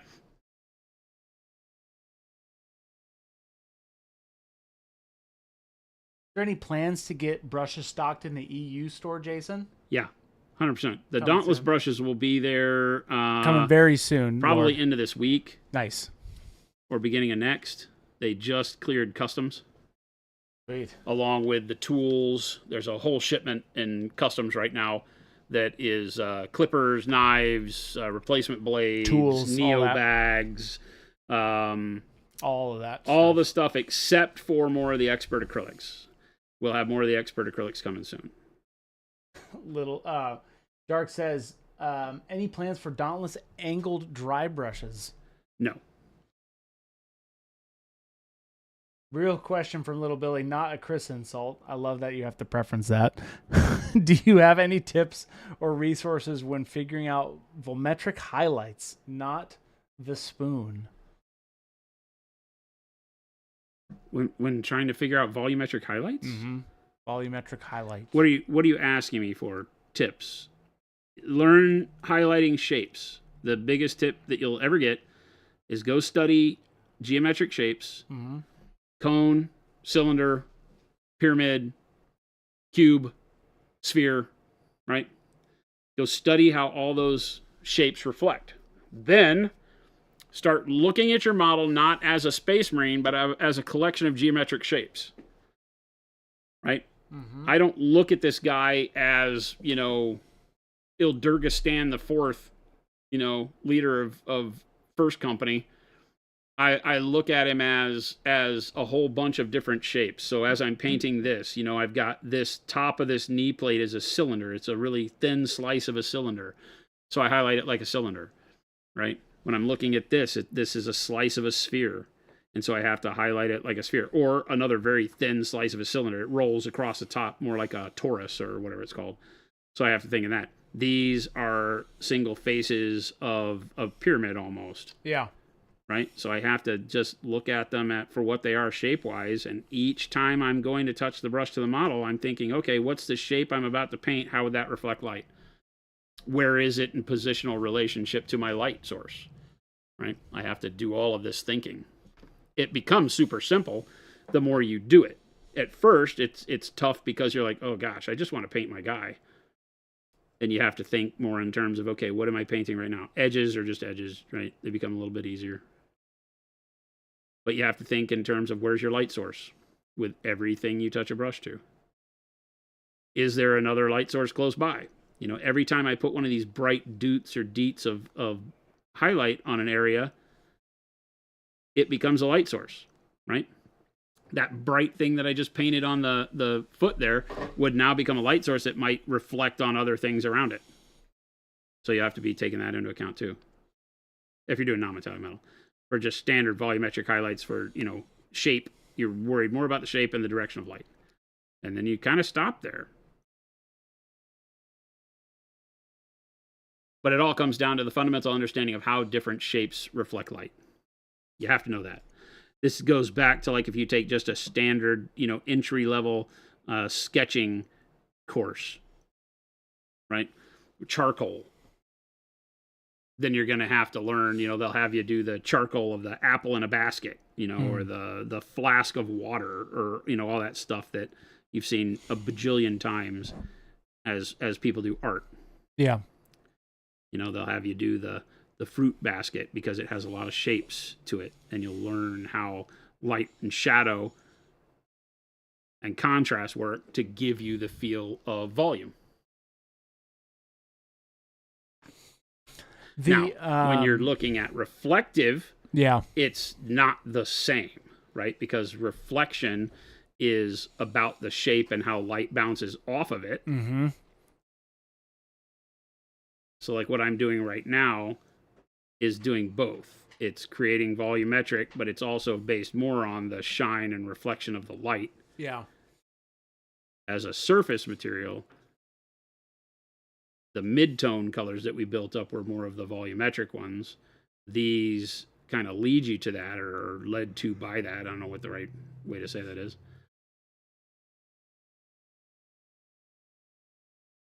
Justin Patko says, how are these brushes with oils? Fine.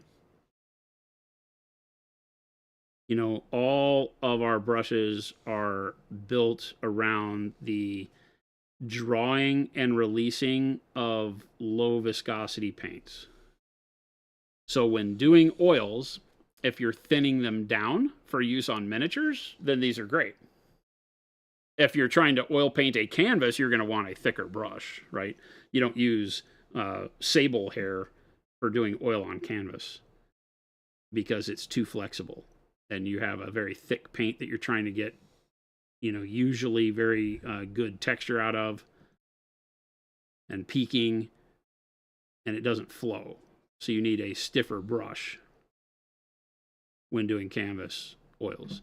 But like I said, if you're thinning oil down to be able to use it for painting on miniatures, then you're great. You'll love it. That Chai Cat says, I had an idea for bioluminescence. I'm not sure if it would work, though. Start from black primer, then airbrush camo green, lime green, fluoro green, then dry brush dark sea ben or a mid-tone blue to make it look like the glow is coming from beneath the skin? ? Yeah, you could give it a whirl. Sounds like a good workup to me. The hardest part is the beneath the skin part, right? Yeah, because you need to have the glow. It's like the same thing. Like if you're painting the person who's holding the glowing orb. Yeah, you have a lot of people paint that wrong. They create a shadow from the fingers onto the orb. Right. When the shadow is the bone. You know, if you imagine holding a flashlight up to your hand. That's a good point. Yeah. How do you make that inner glow? Because it's now the translucence that you're painting, right? So you have to think in those terms. So yes, really doing the glow. I don't know that the dry brush of a darker color really succeeds. That's kind of what I would do for smoke clouds, where the glow is on the inside of this cloud and then the smoke billows out from it. So the heat and intensity and the vibrancy of color is at the ignition point and the smoke is around that. So that works pretty well for that. I don't know if on the skin you're going to like that. It's going to be better to kind of paint that purposefully with blended colors and such. So, getting to where you can glaze whatever the skin color of the fish is back over the top of it is the way to do that. I think you might be well suited to do that with airbrush. And then go back with the glow color where it would come out like maybe at the gills or eyes or whatever, and then paint it back on again like an OSL, where it would seep out through, whatever the material was, skin. Very tough to do inner glow. You'll see a lot of people do it with skulls. Yeah. Where it's easy, where you have a definitive spot. Where the light is coming out of. Where the light is coming out of, and a very opaque substrate like bone that isn't going to glow through. Because you're biting off a lot there. It's a thing where you really now have to understand how light plays. And that TriCat, I'm more curious on what you're painting that has bioluminescence. You can imagine it could be anything. It could be like I'm just imagining this model in my head. I could imagine all of those Ideneth Deepkin models painted that way would be rad. Yeah,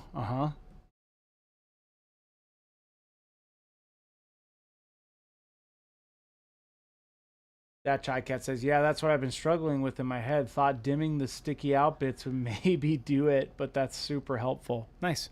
Well, yeah, that's a tough one. I didn't think of it that way till just now myself. It's always hard, right? Because whenever you get into miniatures and you start thinking about all the cool things you can do, sometimes you exceed your capability with your aspirations in the hobby. Yeah. Because there are things that we see in the world that you're like, why can't I create that in this wonderful hobby of mine? And it's because we're dealing with 100% or 99.9% opaque plastic. In the real world, you're dealing with translucent materials. Light is passing through them, refracting, reflecting, and here you don't have any of that. You got plastic that you can't see through and occasionally clear plastic that you can see through. None of it plays well for helping you along the way of doing anything in between that, creating something that is semi-opaque and bioluminescent and see-through skin, right? And anything that's layered like that. Hell, even painting something like stained glass is an incredibly difficult thing to do, right? Because it's very hard to recreate the fact that light passes through it, that you can see some of both sides of the material. Yeah. Think about when you have a model that's holding up a flask filled with liquid. Probably the single hardest thing to paint.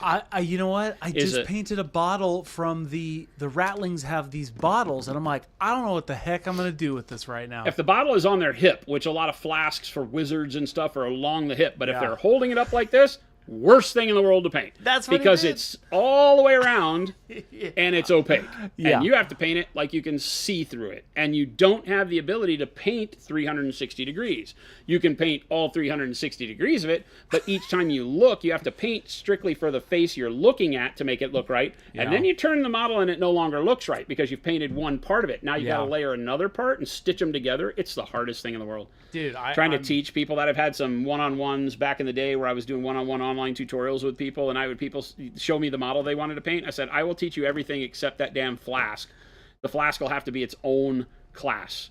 Yeah. Like we can't just do it in a couple hour session because it will take a couple of hours of me just talking to you and showing you what I'm doing and then hoping you get it, because it's so difficult, because there's so much you have to take into account for painting the inside of an opaque object as if it were transparent. Yeah, that diorama piece, the rattling, the one who's holding up the sausage in his other hand is just a free-flowing bottle, and the actual box art on it, I'm like, how? There's no way I'm doing this. Because it looks like they're, I don't know. It's one of the hardest things to wrap your head around. It's wild. And you know, we did it once on stream or twice, a couple times on stream, and everybody was just like, I don't get it. Show me how to do that again. And I'm like, brain fried, no. Remind us what that leather workup is on this guy. Philip's asking. Leather? Yeah, those leather straps, that front bit. It was all oversprayed with the red. So the hard thing here is that it started with the red. And so what I chose is dark flesh, warm brown. And then you stretched it a little bit. And then maybe dark warm flesh. It's on your palette there. Over the top of that. Oh no, I took white. So it's dark flesh, warm brown, and then white. Okay, yeah, that's what I thought. Right? Something and I mixed the white in to get the brighter colors. And then over the top of that, I use the brown gray wash. But again, the fact that it started as red, I utilized that to give it that really kind of weird, warm shadow in there. And I'll probably, I don't know. I did that real quick. I don't know if I'm happy with it or not. That's why I haven't painted the gold rivets on it. Or studs or whatever they are. I have some flagrant hairs that need to be trimmed on this brush that we beat the crap of. See that one? Yeah. Pop in close. Ready? Wait. This is the most satisfying thing. As you beat up brushes, this is what happens, right? Is that you get hairs, like we say, that break. And as they break, they do this because they still bend, but they no longer hold as part of the pack. So that little bristle will cause you all sorts of problems because it'll get paint on it, and then it'll get paint in stray areas on your model. So always pull it down and cut it as close to the ferrule as you can. Don't cut it up here. Don't ever try to cut a point back on your brush. That won't happen. If you have hairs that are causing it to not point right, cut them off. Just get rid of them. It's very satisfying. I like zooming in nice and deep for the people. It's very satisfying. We're finally starting to get metal on this guy. It's looking. It's funny how the last highlight jump really makes it. It's everything. Which is because it was looking like that before this, obviously, but this is the icing on the cake for sure.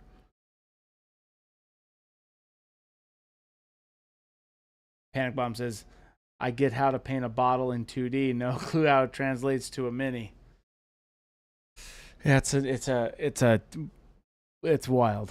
It's tough because, like I said, you're dealing with an opaque object that you're trying to fool everybody to think you can see through. Right. Definitely not impossible. Just probably the most complicated thing you can do because it entails everything of surface painting that we talk about. It's going to be reflective glass most of the time. So you have to paint it like non-metallic metal so that you get the shine, right? Yeah. And then on top of the shine, you have to work that shine into a bottle where you can see through it. How would you... No, I was... Okay, I was about to get way in the weeds. Yeah, where I was like... We don't have it to show off, so... How do you paint like Bilbo putting the ring on? Like, how do you paint a fully transparent character? Oh. Or like somebody that's invisible, right? Which sounds dumb when I say it out loud, but...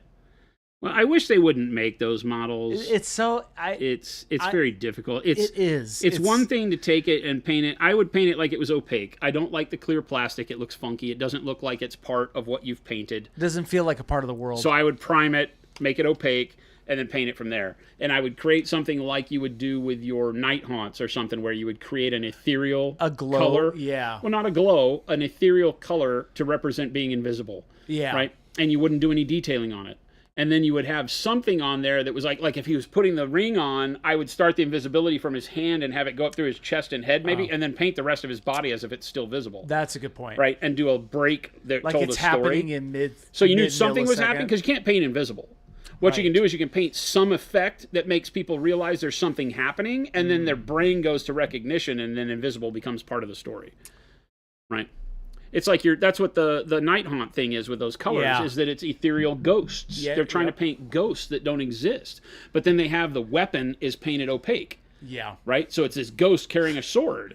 And that's what they've done. They haven't painted invisible ghosts. They've just painted a color that makes you know that it isn't opaque. It isn't cloth. It's the resemblance of cloth. Right. And so you take those types of tricks and start using them to your advantage when painting things that are like invisible or, you know, Electric Man or something like that.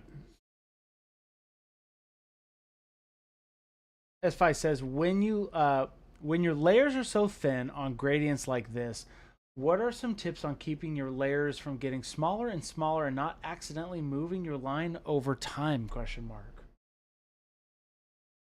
Let me wrap my brain around what you're asking. Yeah, here's the question. This is a great question. When your layers are so thin on gradients like this, what are some tips on keeping your layers getting smaller and smaller, not accidentally moving your line over time? You talking You about? mean like as I layer another color where I wanted my brightness to go starts to shift because I've now put a brush stroke out of the box, so to speak? Is that what you mean? Like, see how the you have your bright spot and how your bright spot's getting thinner and thinner into the dark area? Maybe that's what you're talking about? Yes. Yeah, so because you know, you're basically painting inside the lines. You're just defining where the lines are based on the last color you put in. Yeah. So it really is just a patience and tightening up your brush stroke, which is the hardest part for me because I like big, chunky brush strokes. I like to have a lot of texture in my models normally. Like, you know, Surfer Girl was one of the best examples of this because we painted her very quickly, right? But pop in real close. And you can see that she almost looks like she has fur, right? Because I use a very exaggerated textured brushstroke for a lot of my painting. And so whereas I get, you know, that 3-foot look, go back out, right? We get a great look. I like a lot of texture, and that's done by having a very loose brushstroke, and I'm sketching a lot because that's how I draw. And so when I paint and I have to get into that fine motor skill like this, you know, where I'm doing, you know, the brightest color has to fit into like this little bitty, you know, 2 millimeter wide area and then blend, or 1 millimeter wide and then blend. I just have to be patient. I have to keep my brushstroke very narrow. Yeah. Thin my paint down a little bit more than I normally would so that I can make sure if I do go with a long brushstroke, it doesn't change anything, doesn't make it look too bad. And then just do like a layer or two over the top. You know, going off what Jason said, something that's kind of relevant, but different subject, but very similar. The patience part is a big one, right? Mm-hmm. Patience is a big one. Also, don't worry about over thinning, because you can always add back. You can't take off as easily. Right. Yeah, that's what we always say. You can always add another layer. You can't subtract one. Yeah. You can, but it's just not as easy. It's the painful version of painting when you have to erase. Yeah. We don't like that. George says, what are some tips you guys have for basing? Because I'm going to base the F out of my 1,000 Suns with cork I just got. I was just talking about how yesterday, for all of my stuff, you just bought resin bases. I buy resin bases. The invention of the resin base has been the best thing in the world for me. Because I don't like to have to base whole armies. On individual models, I like to take it and work up with cork and things like that. So I think that as with any basing, you're dealing with shape first, right? Whatever material you've got, whether you like to use, cork, or I use a lot of mulch, garden mulch. Yeah. That comes in that it's called bark mulch, I think. Yeah, bark mulch. Bark mulch. I use that too. Bark mulch looks like rock. It looks like shale. Yep. So I'll take the bark mulch and I'll put it on the base. But at first I'm just building shape to make it look like what I want. Pile of rocks, whatever it is that I'm doing. Build for shape. Because I know I can add material on the top to build for texture. So cork, you don't want anything to look like cork because models don't walk on cork. I mean, I know we have cork floor and everything as a fashion thing, but in reality, you're not going to do anything that looks like cork. Cork on its own looks like cork and not anything else. Yeah. So when you put the cork down, just put it down for shape, build it up, and get layer after layer as you want, carve it as you want, get the shape, break it as you need to, kind of fat finger it.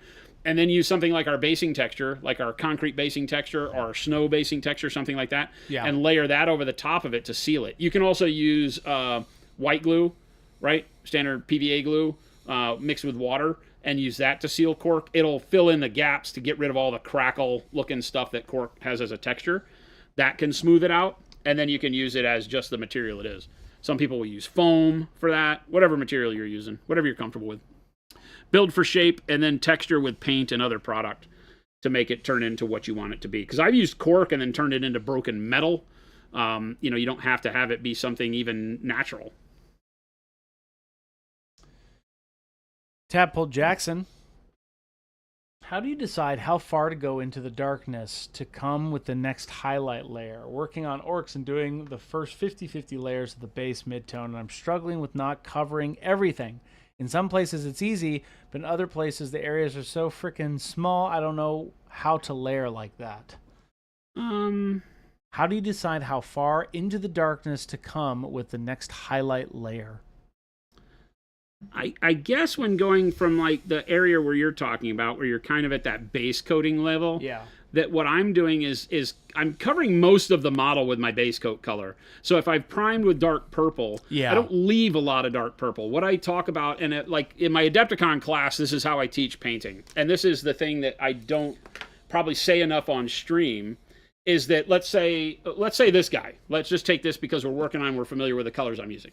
So my base is Payne's Gray, right? And then I have dark plum that goes over the top of that, okay? So if I were doing it with the airbrush like this, what the airbrush does very well is it atomizes the paint, and it makes it to where you don't have to worry about thinning the paint.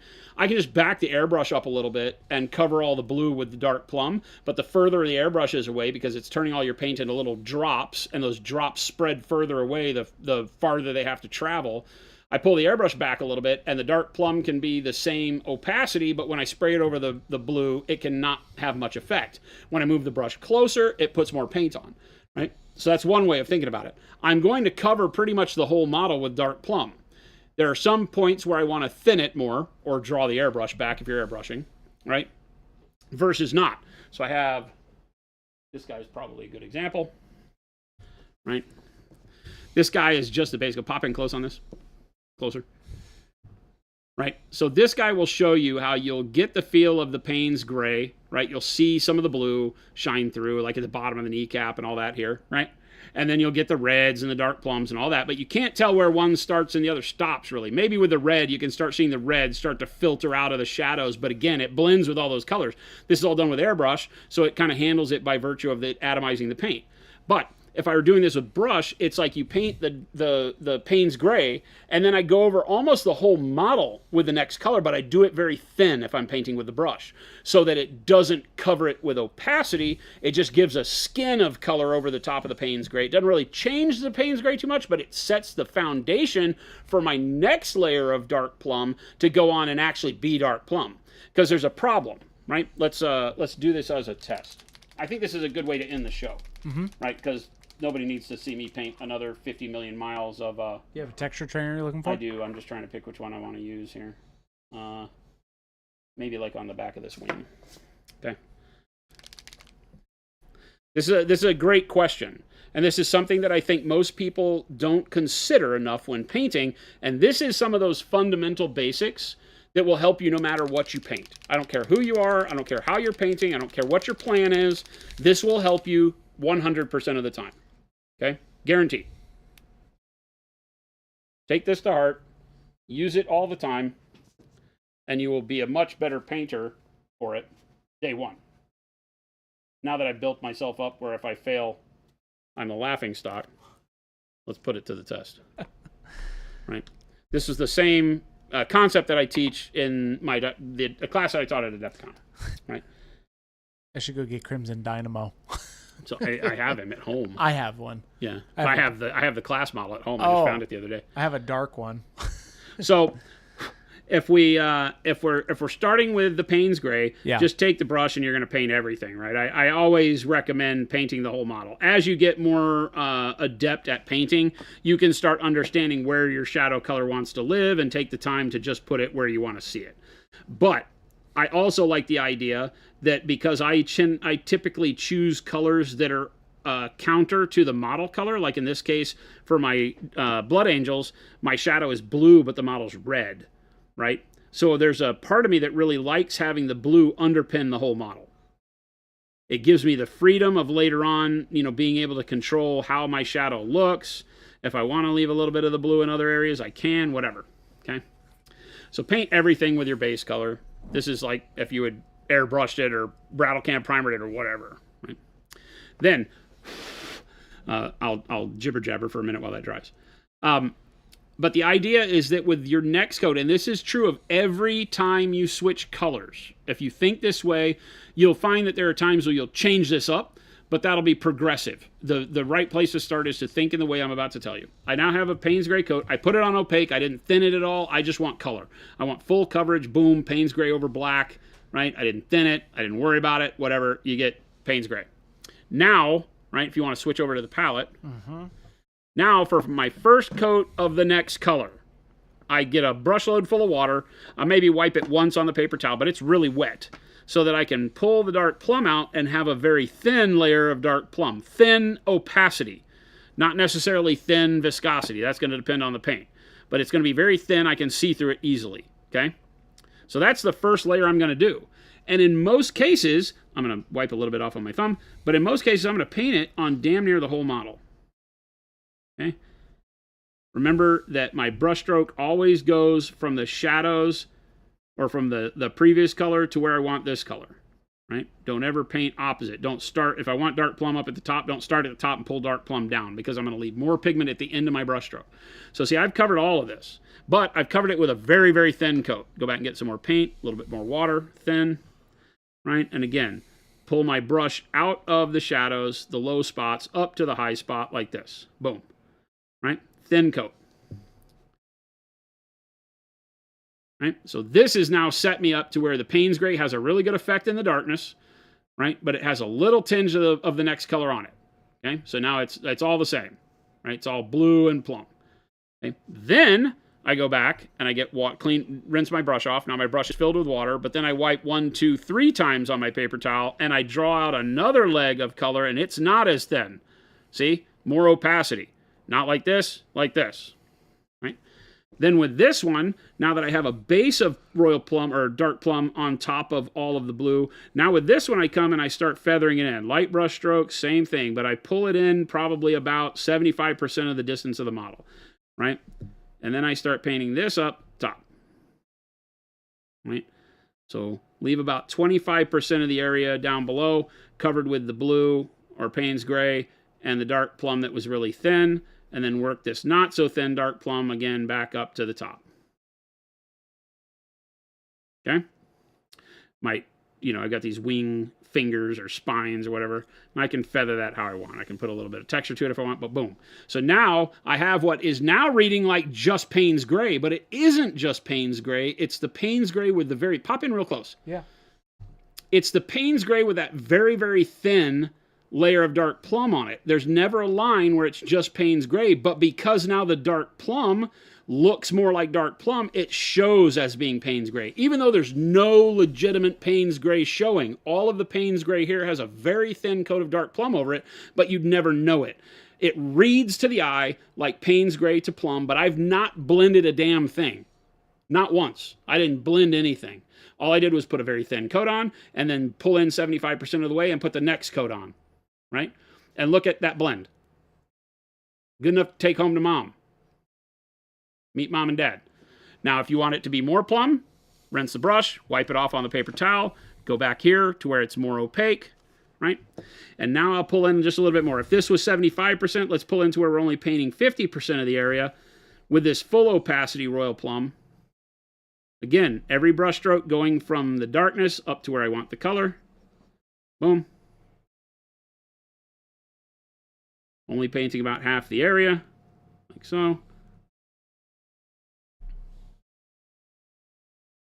Wow. Yeah. Now we've gotten to full opacity dark plum. We started with the Payne's Gray, and now I've got a really good blend that I didn't blend at all. Now, if I want to move to my next color, I do the same thing. So very quickly, let's just say I'm going to do my Blood Angel workup, so I'm just going to go to Pyro Red, right? So bold Pyro Red. Same way we did with the airbrush, we can do with the brush. Whatever the next color is. You're painting orcs, your next color might be a bright green. Who cares, right? This doesn't matter what the color is. This is just a technique that you will always adopt and use model after model. Doesn't matter, okay? Pyro Red, lots of water on my brush. No mixing of color, and I'm just going to pull a very thin Pyro Red down here. This is lots of water, very little paint. Opacity, next to nothing. Okay? This is the power of Pro Acryl, is that we still have a lot of color here. Okay? Wipe off a little bit. Look at all that color. You wouldn't have thought it had that much, right? Then I'm going to come back here, and I'm going to, from the area where I started just the plum, I'm going to start painting the red. Same way I did the plum over the dark blue, except now I'm not putting this over the dark blue, I'm just putting this over the dark plum. Sorry, I keep calling it dark blue, it's Payne's gray. Okay? And then all the way up to the top. Not really spending any time working on it at all. Boom, there you go. Okay? And you can see where I'm going with this. The next time I go over here, I rinse my brush, wipe it off on the paper towel 2 or 3 times, pull out the red to where it's more opaque, right? And then I come back over here. It's going to be a little wet, so I'm probably going to streak the paint here, but you get the drift. Yeah, then now I've got my red started here. I want to pull back into 75% of that, you know, and the math isn't important. It's just pull back in a little bit, right? And start bringing that opaque red up towards the top. Same way we did with the dark plum.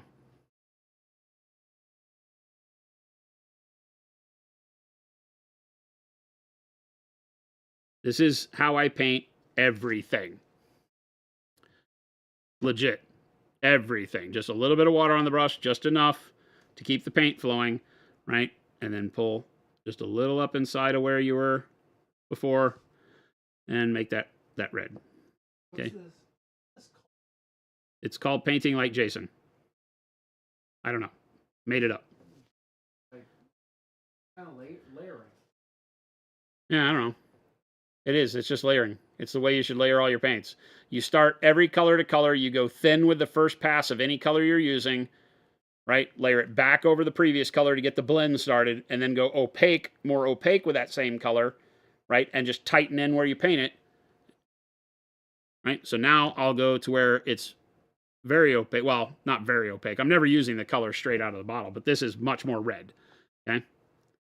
And then I started that glaze here, pull inside 50% of that, and start with the red, right? And this red has a lot more punch to it, right? So I'll just pull into a smaller space with this red than I did the previous layer. Each layer, subsequent layer, fits into a smaller area as you paint yourself into the corner being up here where our highlight is.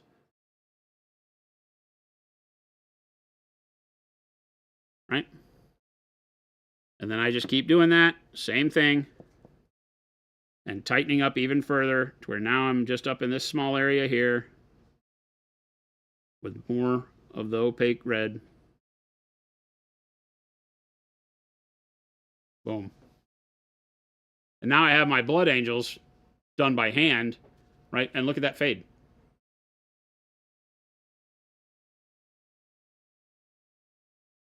And you can do this with any color combo you want. You can make the color combo shorter so you can show less of the dark paint and go through fewer steps. I could pull this red down further if I wanted it to be more red and less of the plum. But I'm showing you how to do it to get a gradient from one color to another over a distance. You can just do that very simple. And we did that in no time at all. Right? Yeah. And you get all the colors you want. And this is not blended. Like, pop in real close. Yeah. There's no blending done there, but look at that. Yeah.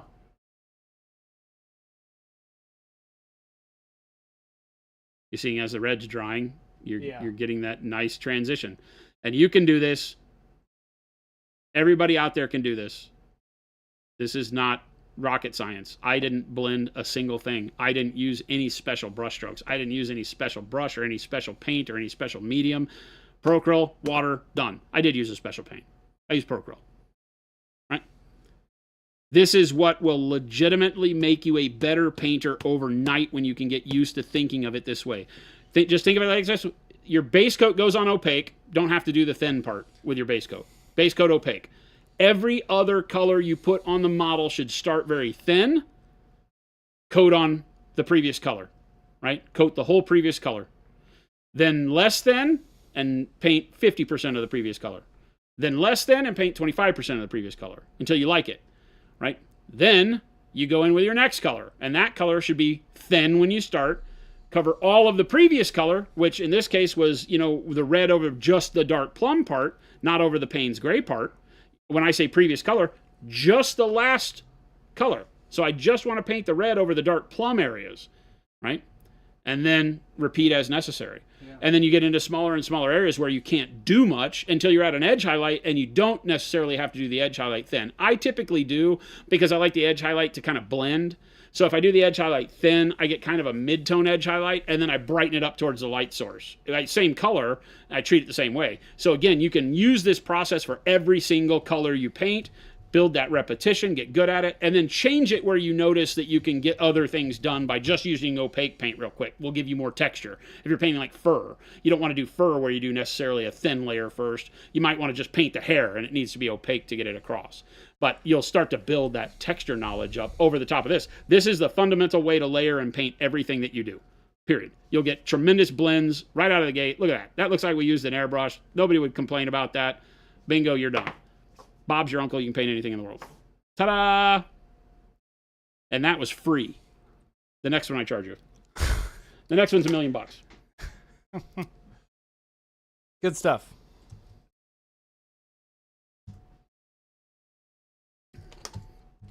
Chris will probably take that one because 100%. He was very quiet. Jason Anytime knows. Chris isn't talking, he's recording. Jason knows I'm cooking. That one specifically, that's why I was asking you, I think, because I was sitting there and being like, okay, what is this tool you're telling me right now? It's like, oh, this is how you just layer your paint. That's it. What most people fail to remember is that, the same color can be used in multiple ways during your process. The same color can be used. That's why I talk about water as your only thinning agent is very powerful, because you're always getting your brush damp and going into your color before you go to the model. So how much water do you have on your brush dictates how that color looks when you go to the model. Yeah. More water on the brush, the color's thinner in opacity, more see-through when you put it on the model. So I start with more water on my brush with every color, put a thin coat of that color down. That makes the blend. It starts to traditionally look like it's blending with the previous color. It doesn't really, but it's so thin that that's what it creates. Then I use less water for the next coat, less water for the last coat, and then move to my next color and re-up the amount of water that I'm using in the color and start from scratch with every color. It's the way you see me paint everything. Every bit of this model has been painted that way on the gold.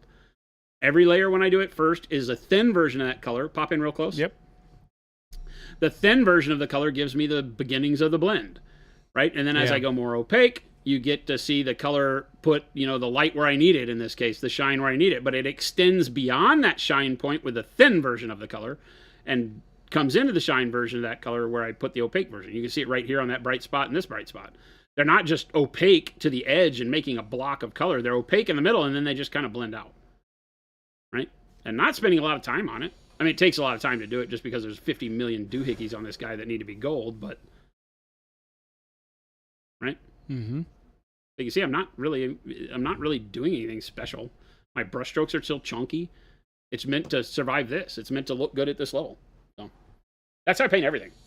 There's my secret. Ta-da! The Lord Xavier, thank you for that sub. Yeah, I mean, it's just a simplified thing, right? You do have an Uncle Robert. Do you ever tell him, hey, Bob's your uncle? In Christmas, will you gift your thumb filled with paint like you did with paint scab? Oh, whoa, whoa, I need my thumb. If somebody makes me a prosthetic that still works exactly like my thumb, I will chop my thumb off and give it to somebody, as gross as that sounds. There you go. I'll do it. I don't know if we can do that. Yeah, probably not. Don't do probably that. Breaks terms of service. Just, yeah. The thumb palette. Send us a private message. The thumb palette to the extreme. Wow. Ron John says, wait, that shine is painted? I thought it was shining. Yeah, that's all painted. That's all what we call non-metallic metal. It's faking it. Good stuff.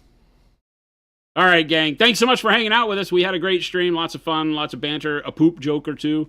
Just a couple. And we ended it on a high note with hopefully helping you guys out with your layering. I think that whether you're doing airbrush or brush, what I just told you is exactly the way you want to do everything you do to get a nice blend. Yeah. And you can reduce the amount of colors you use to get more shine or more contrast, or you can extend that out to lots of colors to get a really great gradient on a cape or something like that. So it doesn't matter how many colors you're using. If you treat every one of them the way I just told you, painting's better immediately. So there you go.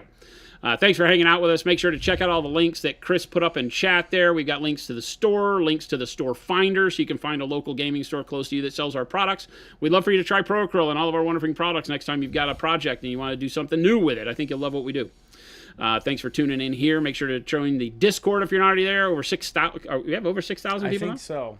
Did we break 6,000? I don't know. I think we've got over 6,000 artists over on the Discord. So a tremendous community of painters, lots of inspiration, horrible dad jokes, but just a really great place to come and ask questions, show off your work, get feedback, and like I said, be inspired by other people that are diving into the hobby head first every day. 5,853, so not 6. 5,853, so close. So close. So close. Tell your friends, get them in the Discord.